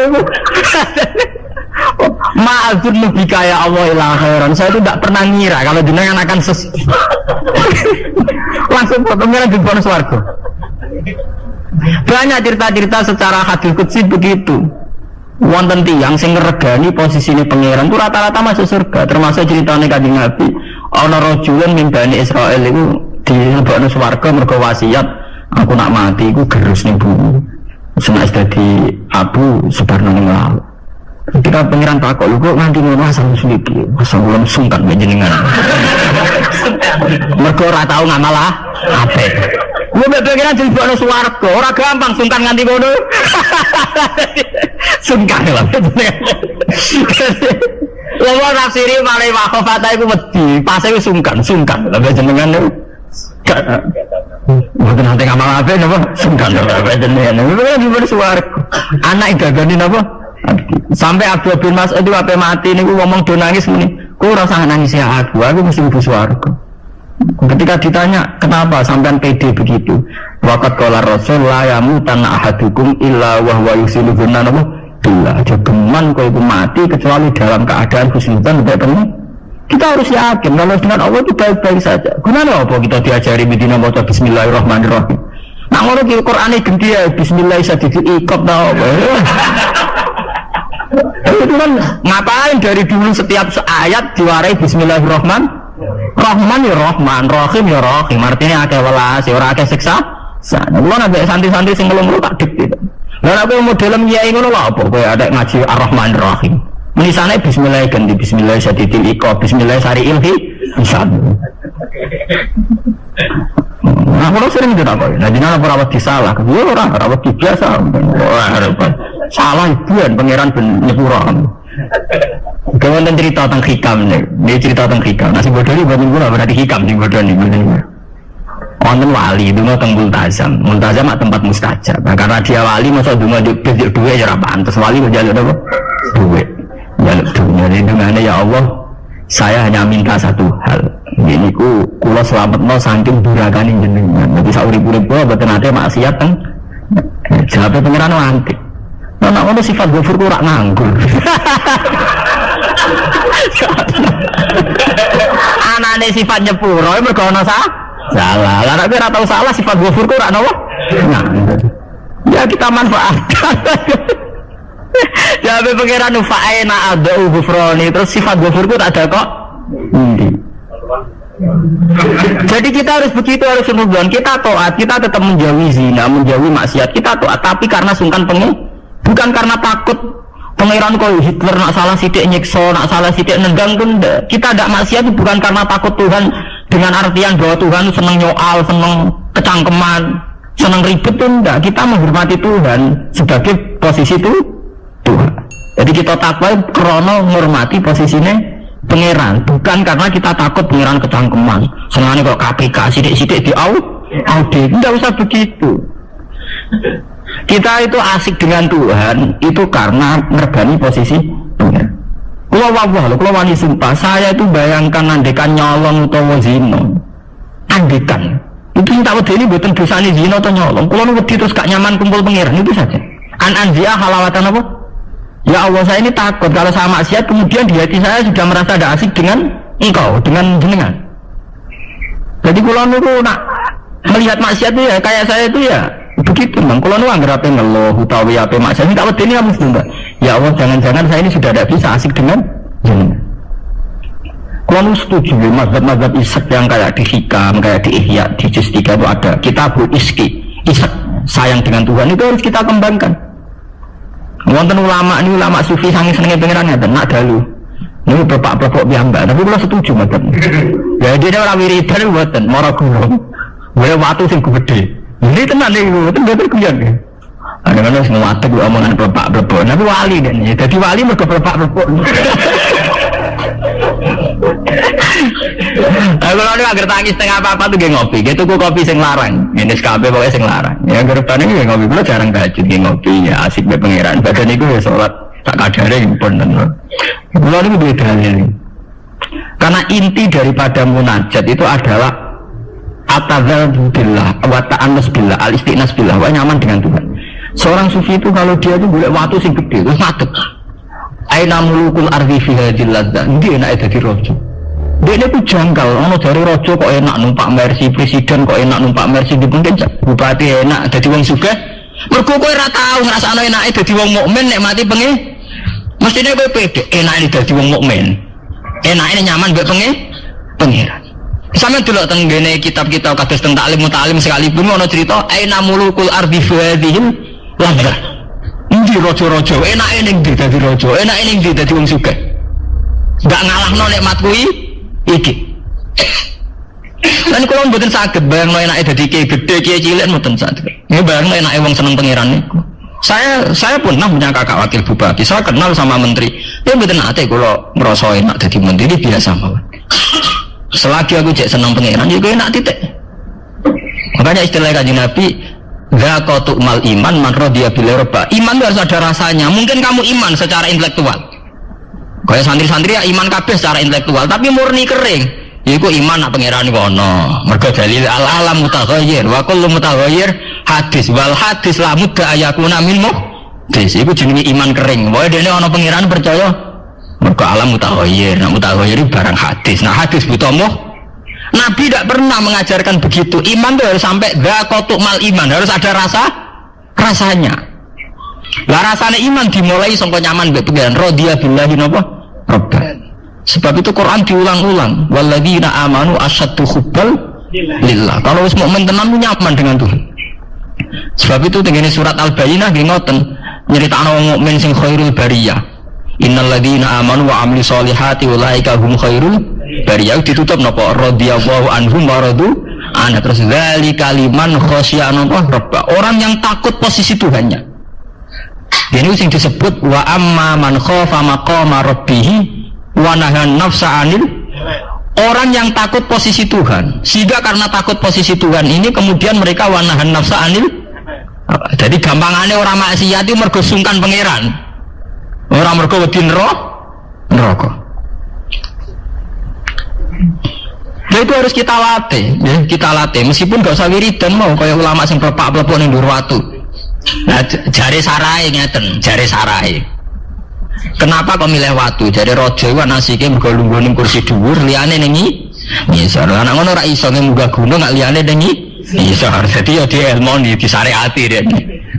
Jare sarai iku cerita, kenapa milih dhuwur gunung? Mergo dadi raja iso mlebu ora kursine dhuwur iso didang titik. Lah ngono kowe ora iso munggah gunung terus didang titik. Nah, tapi kalau edan lah. Lah kowe tomak ambek keadaane raja edan. Kalau ukuran edan tidak rasional, misalnya ngene.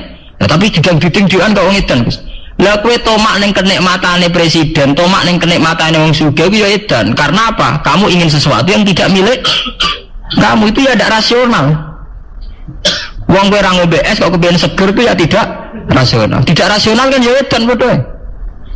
Padha-padha edan sing nikmat to. Padha-padha edan. Makanya dari al-majrun fillah atau kitab saya itu jangan jadab, dia sudah ketarik sama pangeran majdzubin. Karena sama-sama edan kan.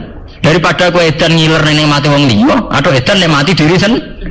Nah, syukur-syukur ya enak ya ora usah edan. Ya, itu kan malah cara kula ndak usah ke sana lah. Nggak usah sampai munggah gunung plepak-plepok ngoten ora usah lah. Ya cukup misalnya sampai tangi jam 3 ngombe kopi ya nek mati. Ya kayak paham wong tasawuf kan ngoten. SBZ lah nak ngombe kopi. Iku sing dinikmati sak cingkir sing diombe. Senajan to karena dekne presiden tentu ning pawone mungkin berbagai kopi pirang mungkin kopi Brazil Sumatera tapi sing diombe SBZ sing saiki alhamdulillah ya mosok sak cingkir iku. Lah nek dekne tapi aku duwe beragam kopi jajal Pak campur bareng terus ombe kira-kira rasane piye? Ya artinya kan bodoh Pak SBY yang ngombe sak cingkir kopi, gue ya sak cingkir kopi. Ya uang poligami ya bodoh, misalnya bojone papat, paling dirasakno sito. Ya bodoh bae gue bojone apa? Sito. Mulane cara wong tasawuf berasem sak gudang, sing mbok pangan ya sak piring. Apa nak berasem sak gudang ngenteni nikmat mbok ana sak gudang. Itu penting ya kearifan begini untuk melatih kita supaya tetap syukur. Saat ini penyakitnya, mulai kalau usul ya, para kiai itu jangan terlatih mentoleransi umat sing ngeluh. Selama ini dalihnya kan ya namanya umat ya kita dengarkan kita apa, murah bener di rumah itu dididik. Gue sering nonton tamu, Rian sering kalau jadi tamu, saat ini mun kapok, mereka tak amuk tenan. Rian kalau sering jadi tamu, bagus kalau jadi kiai kapan sumpah terus perkara ekonomi, perkara pengaruh gitu. Manjan ngalim ngomong tutup, tak amuk ngoten. Maksudnya pikir, ya gue kurang ngimani radhiyallahu anhu maradu'an, ciri utama wong apik mikir diri dari pangeran ta ora. Ki pikiran diri dari manusia ta ora. Iku sing maksud ngaji murung tutup. Berarti kalau salah ibu itu salah. Jelas sebenarnya. Nah misalnya orang singgah kalau niku kesurip pulau lara kabeh atau di duit, mesti ra di duit gue tok. Surang di duit ya pirang. Sebenarnya duit penting di pangeran. Nah penting pangeran ya wis jadi pangeran wis to. Soalnya di duit ya biasa, ya ra di duit golek tapi rasa ngeluh. Ya biasa saja. Masalahnya itu tadi kita ini termasuk kehilangan banyak energi itu karena sering ngeluh. Sebab itu pangeran sampai ngendikan wa amma bi ni'mati rabbika apa?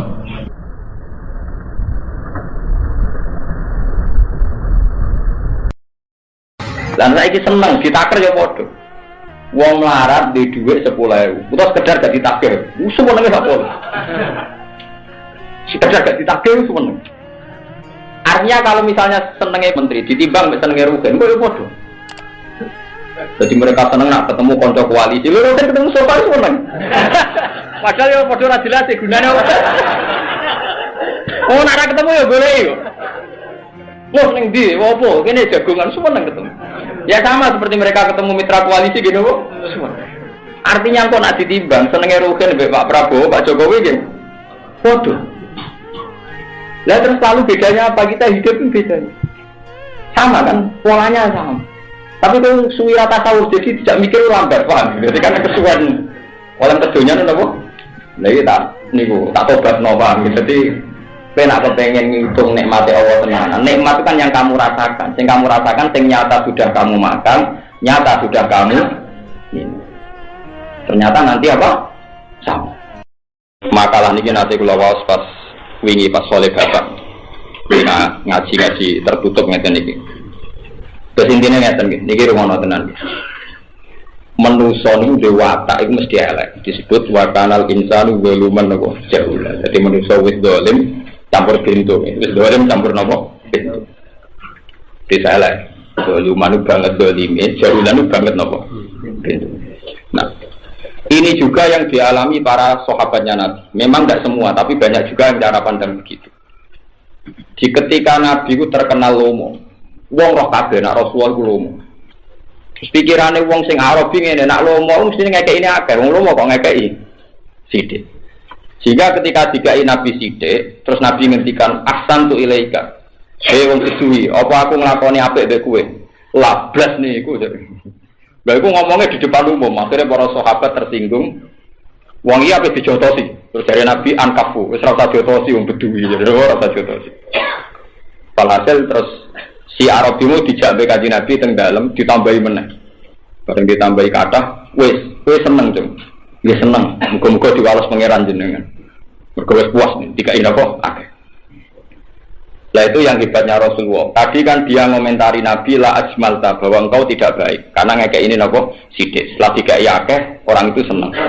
Terus kata Rasulullah, tadi sahabat-sahabat saya tersinggung sama Anda karena Anda ngomentari saya tidak baik. Kalau Anda sekarang ngomentari saya baik, ya tolong kamu ngomong itu di depan umum. Ya, tolong kamu ngomong itu napa di depan umum. Walhasil terus napa si Arabi tadi ngomong di depan umum bahwa Nabi itu sudah baik karena memberi nopo banyak. Ndak yang perlu saya mukadimah itu beri kita terus kula suwun ngaji niki niat taqarrub ila Allah ngeten misale ngeten.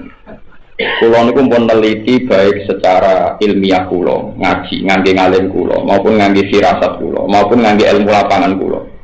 Manusa niku nak duwe keyakinan mesti dimplencengno ambek nafsune. Ketika Nabi Musa diarani jaduk sing darani Nabi Musa hebat itu bener apa salah? Bener.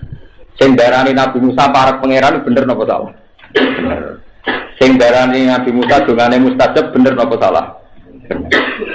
Tapi itu jadi kecelakaan sejarah. Ketika Nabi Musa begitu para pangeran digelari kalimuwa dan ono instruksi pangeran Nabi Musa akan merangi kaum man napa jab. Pikirane wong Israel Musa wis jatuh para pangeran, lha opo ngelibatno kita? Dekne dia berangkat mbek pangeran wis kalah kabeh. Artinya, mereka yang paslan sing pecundang, sing pemalas, sing mau resiko, ternyata memanfaatkan keyakinan iku sabab antawara buka faqatila inna hauna qaidun. Wong jenengan wis jatuh balane pangeran napa nglibatno umat jenengan mawon nglawan kaum napa? Jabarin tak anteni ning omah mesti jenengan menang balane napa? Pangeran. Iku menungso. Keyakinannya bener tapi melain mulane nak ono wong tapi ora nyindir lho iki nyata. Nak ono wong terkenal di Kiai Keramat itu santri mesti do medhit wong Kiai ku semangan. Iku menungso. Jadi keyakinan yang benar pasti menjadi salah. Lho kowe ngiyakini Kiai Keramat ku bener. Ngiyakini Kiai Muridine teko dhewe ku bener. Wong wae subuh min haitsu napa? Lah kasih. Tapi ketika dia akibat medhit, nah ora perlu tak pikir. Lah iku sing salah, iku perkara kan iku menungso. Paham ya? Kowe dibojo nriman, bener. Suweneng. Sapa sing ra iso ngelomong nriman? Tapi ketika Anda tidak semangat golek nafkah, ya itu salah kan? Jadi meyakini nriman dia akibat gak semangat golek nafkah. Itu salah. Podo. Sekarang banyak aliran wahdatil wujud yang tidak sholat, tidak nglakoni taat. Alasannya Allah ora butuh ibadah. Jadi yang perlu saya tekankan, keyakinan Allah tidak butuh ibadah kita benar. Allah tidak madarat dengan maksiat kita benar, benar sekali, sangat-sangat benar. Tapi terus kok dia akibat, dia tidak perlu sholat, mergo Allah butuh sholat. Itu balik gue duwe guru, duwe wong tua, sing isi somangan dewe, urip dewe terus rambut pikir, ala tambah sisa urip. Padahal gue kena hitop, wajib ngapi wong tua, wajib ngapi nopo guru.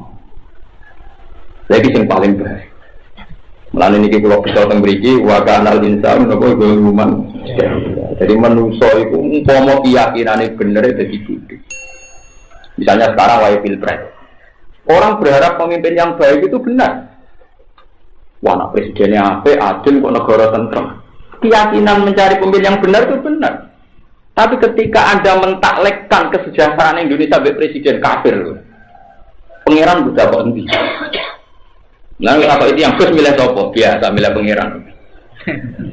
Bukan presiden milih sopo. Nah, oleh takok mau sekedar negara itu butuh presiden secara administrasi, aku milih salah situ.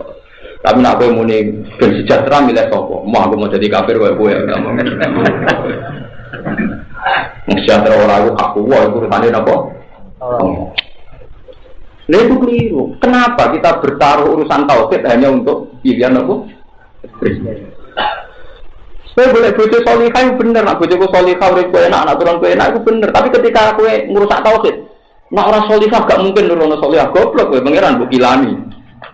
Nggih, pangeran apa? Kilani.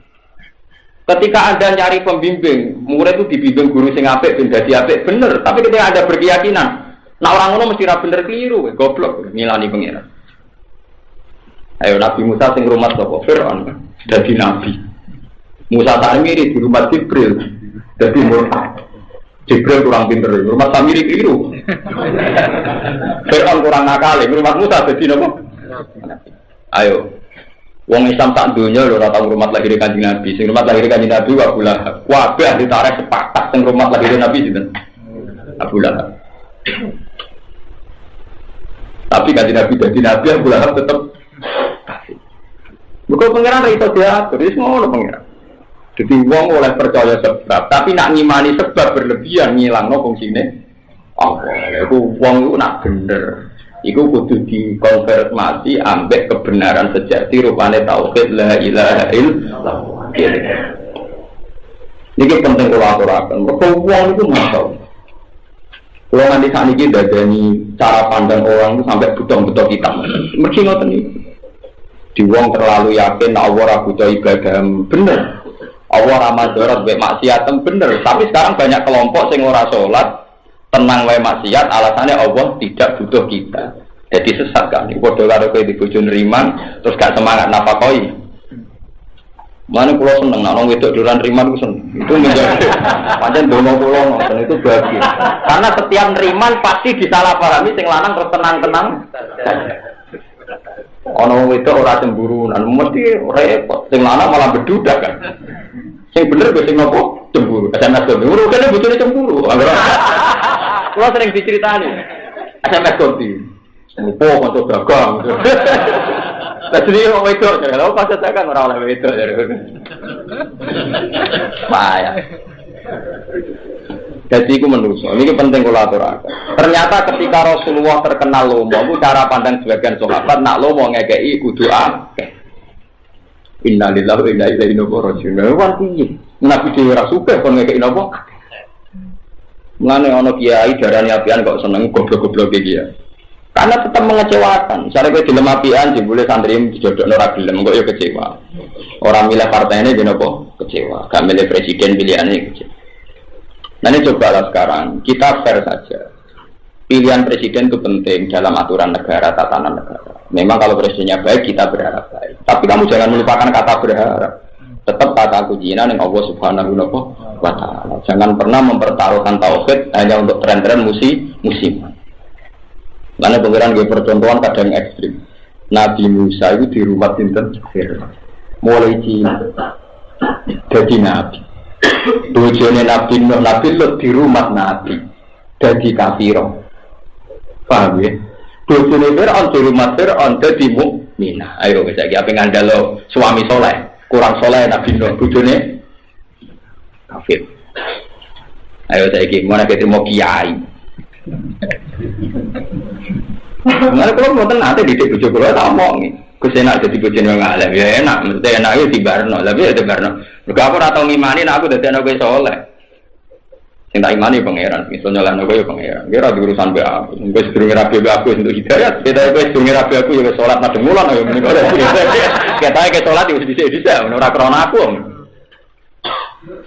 Mulane kiai-kiai sing sok saiki tak bedheki. Bojomu durung rapi kowe salat madheng mulan. Wis kan? Nak salam wis ngalor sih. Berarti ora krasa kowe.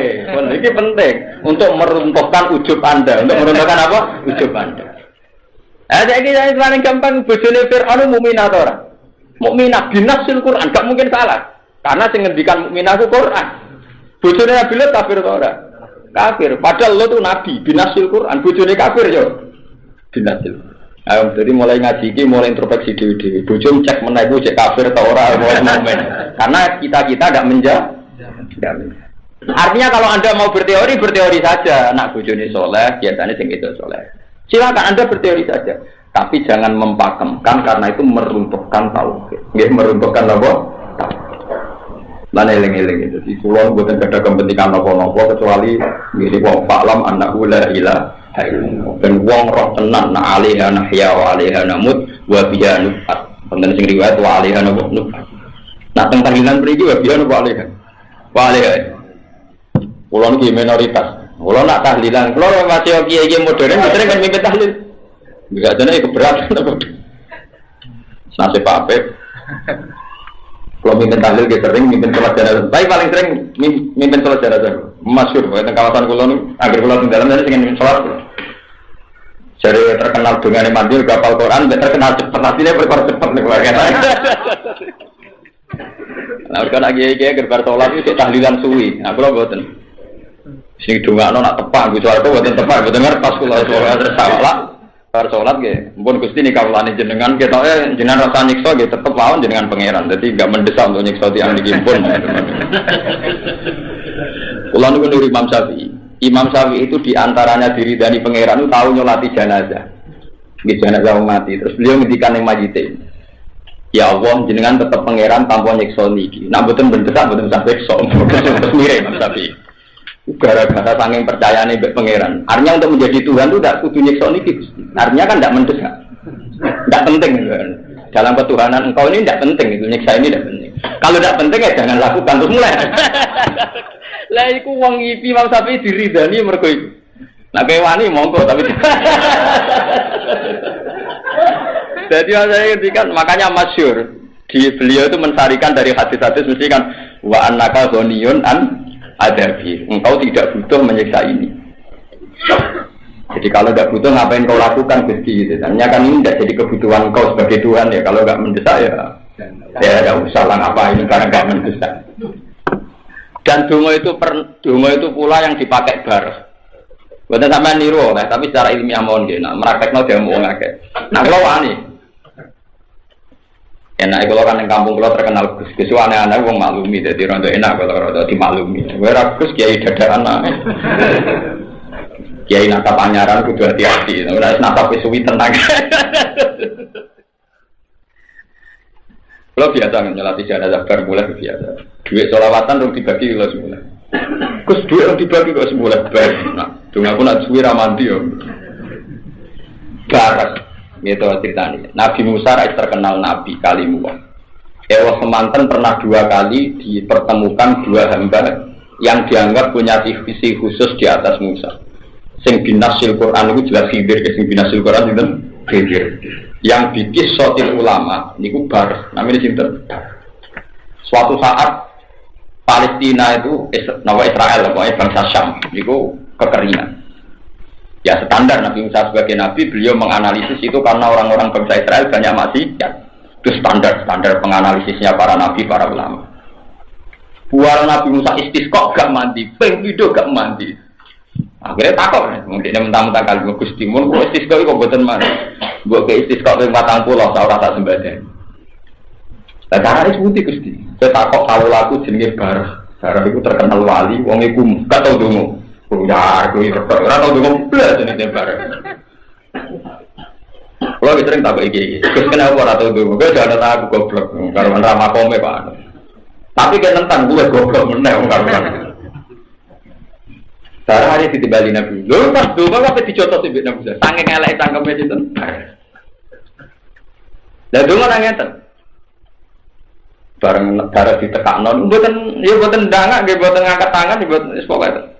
Gusti, kok jika buatan paling rudal itu sebuti deh. Ngomong maksiat itu orang penting kah? Tidak melukai kehormatan Anda, juga tidak merusak kerajaan ini. Wong ora penting kok dipertimbangkan.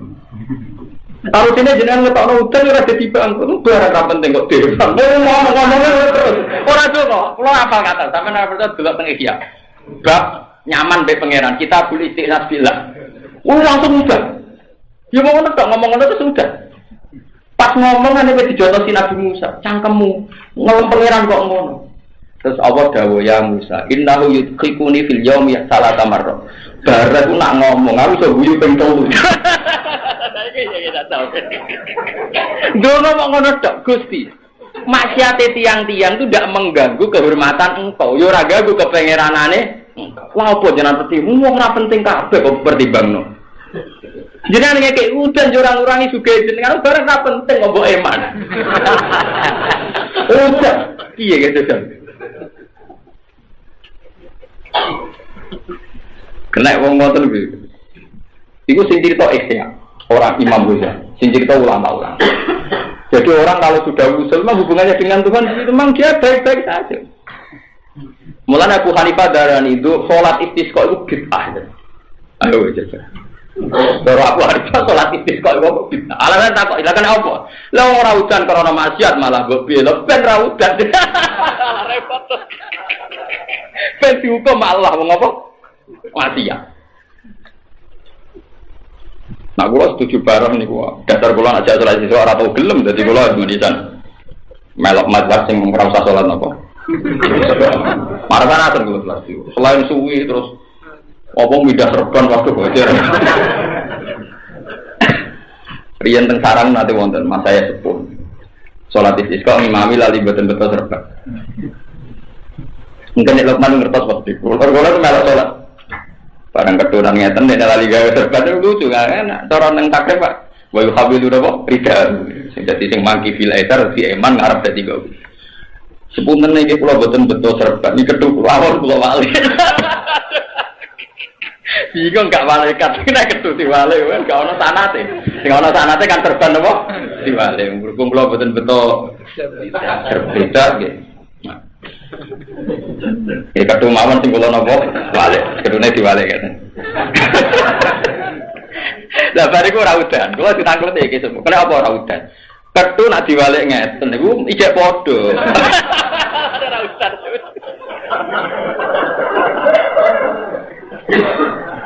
Nah, cerita yang baru tadi itu saya percaya. Kenapa saya percaya? Begini, akhirnya saya percaya. Padahal saya baca di Ihya. Secara akademik saya harus percaya karena dikarang oleh orang top Hujatul Islam Mamdin. Tapi saya sebagai orang yang tahu tafsir, ya orang masih percaya. Anda percaya? Tidak tenang. Walhasil kalau istikharah ternyata itu memang kejadian ini mengilhami Nabi Musa dalam kasus ulama Bani Israel. Sama harus percaya saya. Kalau kali ini saya sama harus percaya. Ini ku tengene ayat waqtara Musa qaumahu sab'ina rajulal limiqatina. Nabi Musa setelah mengalahkan Fir'aun itu kan dijajeni Allah sampai kok tak Taurat nak Fir'aun mbok guling. Walhasil Fir'aun digulingno ning laut napa merah. Terus Nabi Musa nagih janji ning pengiran. Mboten ben sampean kok nak masalah itu tidak bisa diselesaikan. Jangan kira Nabi itu bisa menyelesaikan masalah, tidak bisa. Tapi tetap baik karena ada yang diselesaikan. Orang Jawa terus ada utang rambut sahur ora. Artinya wong diutang itu sahur ora gunane, tetap kok diutang meneh. Tapi yang lumayan kan sing wae di sahur ya. Kalau itu kan ndek bojo, jangan pernah berharap nih selesai cuma ya bar dino iki sesuk meneh. Ojo kok yang hari ini tidak. Tapi saat bar ke yo yakin ora ono tukaran meneh, tetap sesuk tukaran meneh. Wong kula cerdas mulai alit ini, kula sering ngamuk kula. Agar nyapu mesti jawab. Wong kok yo rusone kok bu nyapu bareng. Lan ibu kula yakin suatu saat kula cerdas. Kula nyapu kula mboten purun. Alasane kok yo rusone saponi barang lho. Wong kok yo apa? Rusone. Ya kan rugi kan kok yo rusone lha apa? Disaponi. Ya gede-gede sobat ning kula nyapu lho. Buat tadi kisah nyata. Ini yang binasul Quran. Waqtara Musa qaumahu sab'ina rasulan ini. Walhasil intinya cerita kan gini. Bangsa Israel itu rasional sehingga tidak percaya kalau Musa pergi ke Turi Sinai itu sendirian. Dan Nabi Musa mengklaim kalau dia sudah mendapat nopo Taurat. Walhasil Nabi Harun ditinggal. Niki sing ijma ulama. Ini kalau cerita sing ijma dulu buatan hikayah. Nabi Harun ditinggal. Niki dimaksud ukhlufni fi qaumi niku asli wala tatabi sabil lawa musikin niku. Yen diwaca ibtidak kan matane ukhlufni didomil lawa hamzah. Akhirnya Nabi Musa milih wong 70. Waqta Musa qaumahu sab'ina rajulal limiqati. Barang dokter saya Nabi Musa mojo umi-umi terus gawa Taurat. Sing wong 70 aku ning ngisor, pokoke ya adoh. Lah wong Israel kan cerdas-cerdas. Sah, ora iso. Kok umi-umi dhewe antus muni ketemu pangeran, aku ora ora dhewe ora ngandel. Faqalu arina wa jarrah. Ya kudu padha roe. Wong padha ora roe kok kon iman. Wah, akhirnya Allah yang tersinggung, wong ra nabi kok ben rawo langsung, gendenan sing. Jadi mau bangsa Israel sing tersinggung tidak ado-ado diberi ditinggal mojo, terus Musa entuk napa? Taurat. Lah sing wong 70 akhire menapa? Ari napa ora napa? Ora iso aku ora iman nek dhewean umi-umi, engko aku ora krungu dhewe. Akhirnya gendenan Allah sing tersinggung. Fa akodat humus. Akhirnya disambur bledek mati kabeh. Kok Allah tersinggung wong ra nabi kok kepengin makome kaya Nabi mulane hati-hati sing sok wali sok ulama nek niru kaya nabi ku kliru iso ora kok malah apa tersinggung. Jadi ora usah niru nabi nemen-nemen ora level paham. Jadi kadang mergo nek niru nemen-nemen kadang apa malah napa tersinggung. Ora nabi kok niru kaya napa. Mergo kula nate termasuk gurune Imam Bukhari wonten ulama nek nabi disunah papat dilakoni telu. Nah telu dilakoni loro ditakoki. Kok ora bener sekawan ben bener kaya nabi. Alasannya ku ben orang level niru persis Nabi betul apa? Walhasil sampai bedek mati. Lah sing lucu ketika mati Nabi Musa gendenan gugat pangeran. Gusti, jenengan ku sepundi? Wong tak jak iku ben dadi seksi kok malah jenengan pateni. Lah mungkin kula mulai seksine sapa? Akhirnya pangeran kan lucu kan? Mereka sudah masyhur sebagai saksi penerima Taurat. Saiki disambar bedek. Lah seksine sinten? Akhirnya pengiran ditangani. Berarti penting gugat itu penting. Malah demonstrasi yo penting pengirane di demo. Mulane wong sing ngalami ya betul demo wae biasa ae penting sangka berangkat mahabbah ning Allah Subhanahu wa taala. Barang pun diuripno mbek pengiran. Ternyata Nabi Musa itu masih bawa sisa-sisa doa model bareng. Rabbi law syi'ta ahlaktahum min qablu wa iyya. Atuhlikuna bima fa'alas sufaha minna in hiya illa fitnatuh. Gusti, nak foto-foto merusak mereka itu saksi saya. Kalau mereka mati saksi saya sinten. Mendingan kula pisan sambar bledek ben mati bareng pun baru urusan mbek jenengan. Lah lucunya Nabi Musa ternyata ngendikan atuhlikuna bima fa'alas sufaha minna. Ngomongane wong goblok kok rungokno. Nabi Musa ternyata nyual pangeran taruh dene to Gusti omongane wong goblok kok jenengan apa rungono. Dadi kena kliru-kliru, ke tenang ae omongane wong goblok mesti dibarno. Lane kayak kliru nganti saiki ra disiksa pangeran, mergo omongane wong goblok. Bang, dadi dibarno. Tapi resikone kayak donga yo dibarno. Jadi ternyata ning Quran ono ayat sing mirip masalah bar atuhlikuna bima fa'alas sufa'u minna. Karo dene Gusti, kelakuan goblok-goblok kok jenengan pertimbangno nganti kok rusak iku lha opo? Paham? Mulane kula niku anggere donga nggih wedi. Mulane donga niku nak wong-wong alim niku niate ubudiyah. Niku nak dudono nggih, perasaan kula nak donga, sampeyan niru oleh, tapi nak ra kuat aja terus. Jadi misalnya kalau donga ngeten, Allahumma inna nas'alukal afwa wal afiyah. Gusti kula nyuwun sehat. Di hati saya itu yang ada namun pikiran Gusti sing saged maringi sehat namun jenengan. Kula namung lemah. Sehingga sifat mensifati Allah ala kulli syai'in qadir lebih kuat ketimbang prinsip doa itu sendiri. Buat sebagian ibu, ora pokoke nak donga itu mesti mensifati Allah ala kulli syai'in qadir. Bahkan kula nganti sakniki iki izin misalnya yang libatno Allah urusan setan. Misalnya Gusti kula nu slamet saking godaan setan. Allah tak musono setan. Setan ora penting kalahan ya makhluk. Ora penting ora musono aku. Jadi kula jarang kula. Maksudnya juga kalau wong lawan setan itu ora penting. Padha ora penting wong libat setan. Jadi perasaannya orang-orang alim yang sudah usul itu memang kalau berdoa itu ya sifat itu sendiri. Jadi misalnya Rabbana atina fid dunya hasanah, ya Allah dunya wae jenengan. Kalau namun sakit jalu, kalau sukani sing saya. Tapi kata sukani yang saya itu tidak penting. Yang penting kata Rabbana, jenengan pengiran pulau, jenengan tinggal ada dunya. Nggih, kalau sukani sing saya. Tapi itu kata sukani itu tidak penting. Nah, jadi disebut doa itu sudah mukul ibadah, sudah intisarinya ibadah. Karena ada pengakuan kudratullah dan pengakuan bahwa kita lemah. Lah saiki wong dungo goblok kabeh. Sing penting istijabah. Lah ya itu berarti kita aleh. Nak pangeran apian yen badani nak ora rapati apian lha iku sing mari gendeng ya. Bardo stres iku. Iku musibah iki nak dungo dengan perasaan itu napa musibah. Dungo ini biasa mawon. Karena tadi jika kita sedang dosa itu ingin diampuni karena kita dianggap goblok oleh pangeran. Mbok fair kita iso wae pas donga ya dianggap goblok. Kok omongane wong goblok gak perlu dipertimbang. Atuh beli guna bima para subhanahu napa. Jadi kapan-kapan istisqa donga wae bareng Gusti, kelakuane wong ora penting kabeh. Mereka maksiat kabeh ora madharati jenengan mau kok jenengan hukum. Taruh jenenge kayak udan barang sepele udan bener-bener dengan jenengan barang apa penting mau jamban kan ora ampun wonten udan. Tapi baru begini saking mahabbahnya pangeran, ini saking napa? Mahabbahnya napa? Sang pangeran. Jadi kalau suwon paham yang benar itu jangan dimelencengkan. Ada suatu nabi dianggap lomo, jebule ana wong njaluk ngelamar. Pangeran dianggap prabuda ibadah atau ana wong ninggalno napa?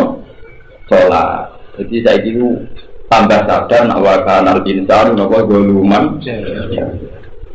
Lan ana wong lomo diwo kalah-kalah, Gus lomo. Padahal mesti ana wong lomo kowe tegan, tapi umume wong nek wong lomo terus digo kalah. Lan kula saniki tambah yakin, nek ilmu sing kula yakini saking para ulama tambah bener. Kok menungso goblok tenan. Wis goblok-goblok wong menungso. Contohnya ngeten, ini yang nyata. Sampai harus percaya sama saya. Ini yang mesti nyata. Misalnya, Zaid itu punya saudara 5. Ini rumah ini kita tamsil sing matematis. Zaid itu dulur pinten 5. Yang 4 ini di Jakarta, di Malang, di Surabaya. Pokoknya yang 4 ini tidak kumpul ibunya. Kemudian yang Zaid itu kumpul ibunya. Dan dia kumpul ibunya niatnya ingin birrul walidain. Sing rumah ibu ya Zaid, nak loro sing ngobatno ya Zaid, nak butuh apa sing ngurusi ya Zaid. Terus Zaid itu tahu diceluk gak moro. Wae dijadiin dhuwit gak ngekeki. Eksiden ya, kadang-kadang kan pasti ngalami gak taat. Paham ya? Ngalami mboten apa? Taat. Tentu tonggo-tonggo nyalano Zaid, jadi duwe ibuke gak dikeki, diceluk kok gak moro. Padahal Zaid ini tidak pergi ke Jakarta karena ngati ibuke. Dan sudah beribu-ribu kali dia apian mbek ibuke. Cuma karena dia kumpul, maka yang salah dia. Karena dia dekat, yang salah dia. Sehingga ibunya ngomong, tak selok orang moro, saya itu dia, tak jadi duit, orang dikai, tak selok, gak moro. Nah, yang Jakarta, karena jauh, gak tahu salah. Nah, yang kamu lupakan juga gak tahu apa, kan? Yang dilupakan tetangga-tetangga, yang 4 ini gak tahu disalahkan ibunya, tapi sebenarnya kan ya tahu apa, kan? Mereka orang tahu parah, jika orang tahu diceluk, orang tahu dijarui duit. Nah, mestinya kalau tonggo-tonggo itu fair, nyalano sing papat. Mari zetok singit mayu, kadang kesel. Sajane sing papat itu kadang mulai gentenan. Sing diutek ngono iku mok 0,%. Nah, kiai nasibe yang ngono iku, kiai sing ngurusi agama tentu sing kadang utang duit masjid kiai. Sing kadang salah cara beragama ya kiai, tapi wong nyalano kiai. Padahal itu yang paling dekat dengan agama, tentu yang paling salah ya kiai. Jajal misalnya sing imami masjid gentenan sing kiai gentenan, terus ana sing salah. Mergo urung bosen, urung dono kok bosen. Nggon untuk pengalaman iki kisah nyata, kula di kanca kiai, Cak Pasuruan iki bocah saumuran kula. Pertama dekne kiai iku nek ana wong dikabari wong mati, iku ya seneng. Betok seneng, mergo ape ziarah, ape takziah ibadah. Inna lillahi wa inna ilaihi raji'un. Ya tak rono. Bertahun-tahun ya ape, tahun pertama, kedua bijak. Ya inna lillahi wa inna ilaihi raji'un. Ya tak rono cek sopan. Bareng kiai 5 tahun, tahu itu sarapan. diundang yai wonten yang mati mati pokoke sarapan. Lah iya wae sarapan kok ana wong apa mati. Engko ora kena. Mati deh kon konco. Karena yo jenuh to nyai puluhan tahun mau amen ngurusi wong apa mati. Sesuai dengan ngomong, pertama aku sabar terus kadang wae kelon orang mati, wae ngurmat anak orang mati. Suwe-suwe yo kaku ati Gusti Dio mati kok wae apa sarapan. Tanggane ku krung kiai kok. Iku contoh kecil. Kowe ora ora bosene dadi apa? Kiai. Lungguh to. Itu kali kowe yang dagangan anak lagi ra laris seneng ana wong tuku. Bareng wis sugih, wae ngantuk tak ape tuku. Awan-awan kok tuku. Ya kira-kira ngono iku menungso ngono Pak. Mulane kiai do boten nyai perkarane. Ngangkel nek critaku. Lah karo dene kowe lha apa ngomong ngono. Wong lagi sarapan Gus kuwi kepiye sono wong mati. Esuk ana apa? Mati. Lho kula sakniki ora rasane dadi kiai ora rasane tenan. Kula wingi ngatar nyolati jenazah. Bar magrib ya yo bari tak telepon. Gusti wong mati. Malaikat kadang kon genten anak kena. Oh bareng-bareng. Akhirnya tak akali. Salatnya bareng aja diropol. Nah itu makanya ini sirinya kenapa Nabi kadang disalahkan pangeran. Mergo par. Jadi beda ketika Nabi disalahkan pangeran itu gawan par. Kaya tragedi napa abasa wa tawalla anjarul. Nabi puluhan tahun ramah ambek wong melarat. Nah jangan wong melarat itu gak di etika. Tapi suwe-suwe kadang yo gelo. Nabi pas mulang suku-suku Quraisy sing Abdul bin Umi Maktum nyelonong minta apa. Jadi Nabi yo gremeng kan Nabi. Lho gremeng pisan itu salah pangeran. Abasa apa? Wa tawalla. Ya iku salah gawan par. Jadi salah ono loro, ono salah memang kecelakaan salah, ono salah gawan. Lah salah gawan par ku ora iso disalah. Jadi hakikate ora iso apa disalah. Kados wong Zaid tentu tidak salah karena saking seneng rumah ibuke, tentu sing diceluk Ramoro nggih Zaid. Sing ora ngekeki dhuwit sing dianggap salah nggih napa? Zaid. Padahal sing luwih salah papat sing enggak pernah terlibat. Lah mestinya cara beragama gitu. Ketika agama ini macet sebenarnya yang salah sudah kiai, sing suwirang kiai sing salah. Mergo ngatur agama. Paling tidak harus didukung karena sebetulnya kewajiban agama ini kepada siapa saja. Tapi wong luwih seneng nyalano dia. Dia kok kelakuane ngono-ngono. Mulane kula dikonco. Niki ya kisah nyata. Saniki nyai teng Pekalongan. Niku mboten nate ngimami Jumatan, mboten nate ngimami. Sugane mulang kados kula mboten nate ngimami, nganti tak. Tapi do tiru. Wong do tiru. Haram niru aku. Nek sing biasa ngimami aja niru. Aku ditakoki dia. Yai, jenengan sebuti to kiai kok boten purun ngeten. Jawabe dekne enak. Lumayan aku wis ngilangno fardu golek ilmu, ngaku wong alim. Paling gak kitabe Nabi tolabul ilmi fardhatun ala kulli muslimin aku wis nglakoni, ngaku alim. Lah kowe malah ya ora kiai ora tau golek ilmu, malah salam loro. Kok penak aku wis gugur kitab golek ilmu saiki mbok tutup kitab nyai, aku di poin sitok aja. Kowe poinnya malah kosong aja. Semenjak itu tangga-tangganya saiki mikir. Jebule sing salah kula, iya kan kowe sing salah. Saiki sak kampung ngaji kabeh, perkara diintimidasi. Perkara dene mantel, kangelan nyai men salahno wae dene. Sesuk ning aku tak nggo madzhab Gus bae, nekat deh. Lho kula ge sukses. Kula teng putih-putih ku mulang, perkara tak teror wong. Wong aku wis nglakoni tolabul ilmi kok malah kowe salahno. Lah kowe malah urung popo. Artinya orang yang sudah tolabul ilmi untuk sak poin tuh. Masyarakat berhubung ada ilmu nuntut ae sing wis duwe ilmu. Saiki alhamdulillah aku saiki do ngaji kula. Wae ngaji. Kok tak medeni ini. Besok wis semua bun rokok sing golek ilmu, aku wis golek ilmu. Jadi ora ono bun rokok jarene. Kemudian awak ngaji lah ngono bener ae ngaji iki.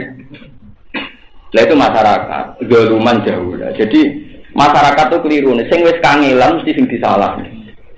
Misalnya dokter yang tidak malpraktek, ini tentu yang tidak malpraktek. Dokter sudah nangani pasien serius. Kok nak pasiennya mati sama ini salah dokter. Padahal semua dokter orang salah. Mesti paling salah semua dokter. Ya dokter kan lumayan ngalor ngidul usaha. Nak per-peran kan nyalano, lho mati tenan kowe mau delok to. Tapi ora wong mesti nyalano sing wis nantangi, lha iku menungso, dasar doluman apa? Jaulan. Lan dokter-dokter warai, mestine sing salah padhe palike itu mau delok to. Kenapa kok mati? Mari mau kowe delok to. Tapi ora wong mesti nyalano apa?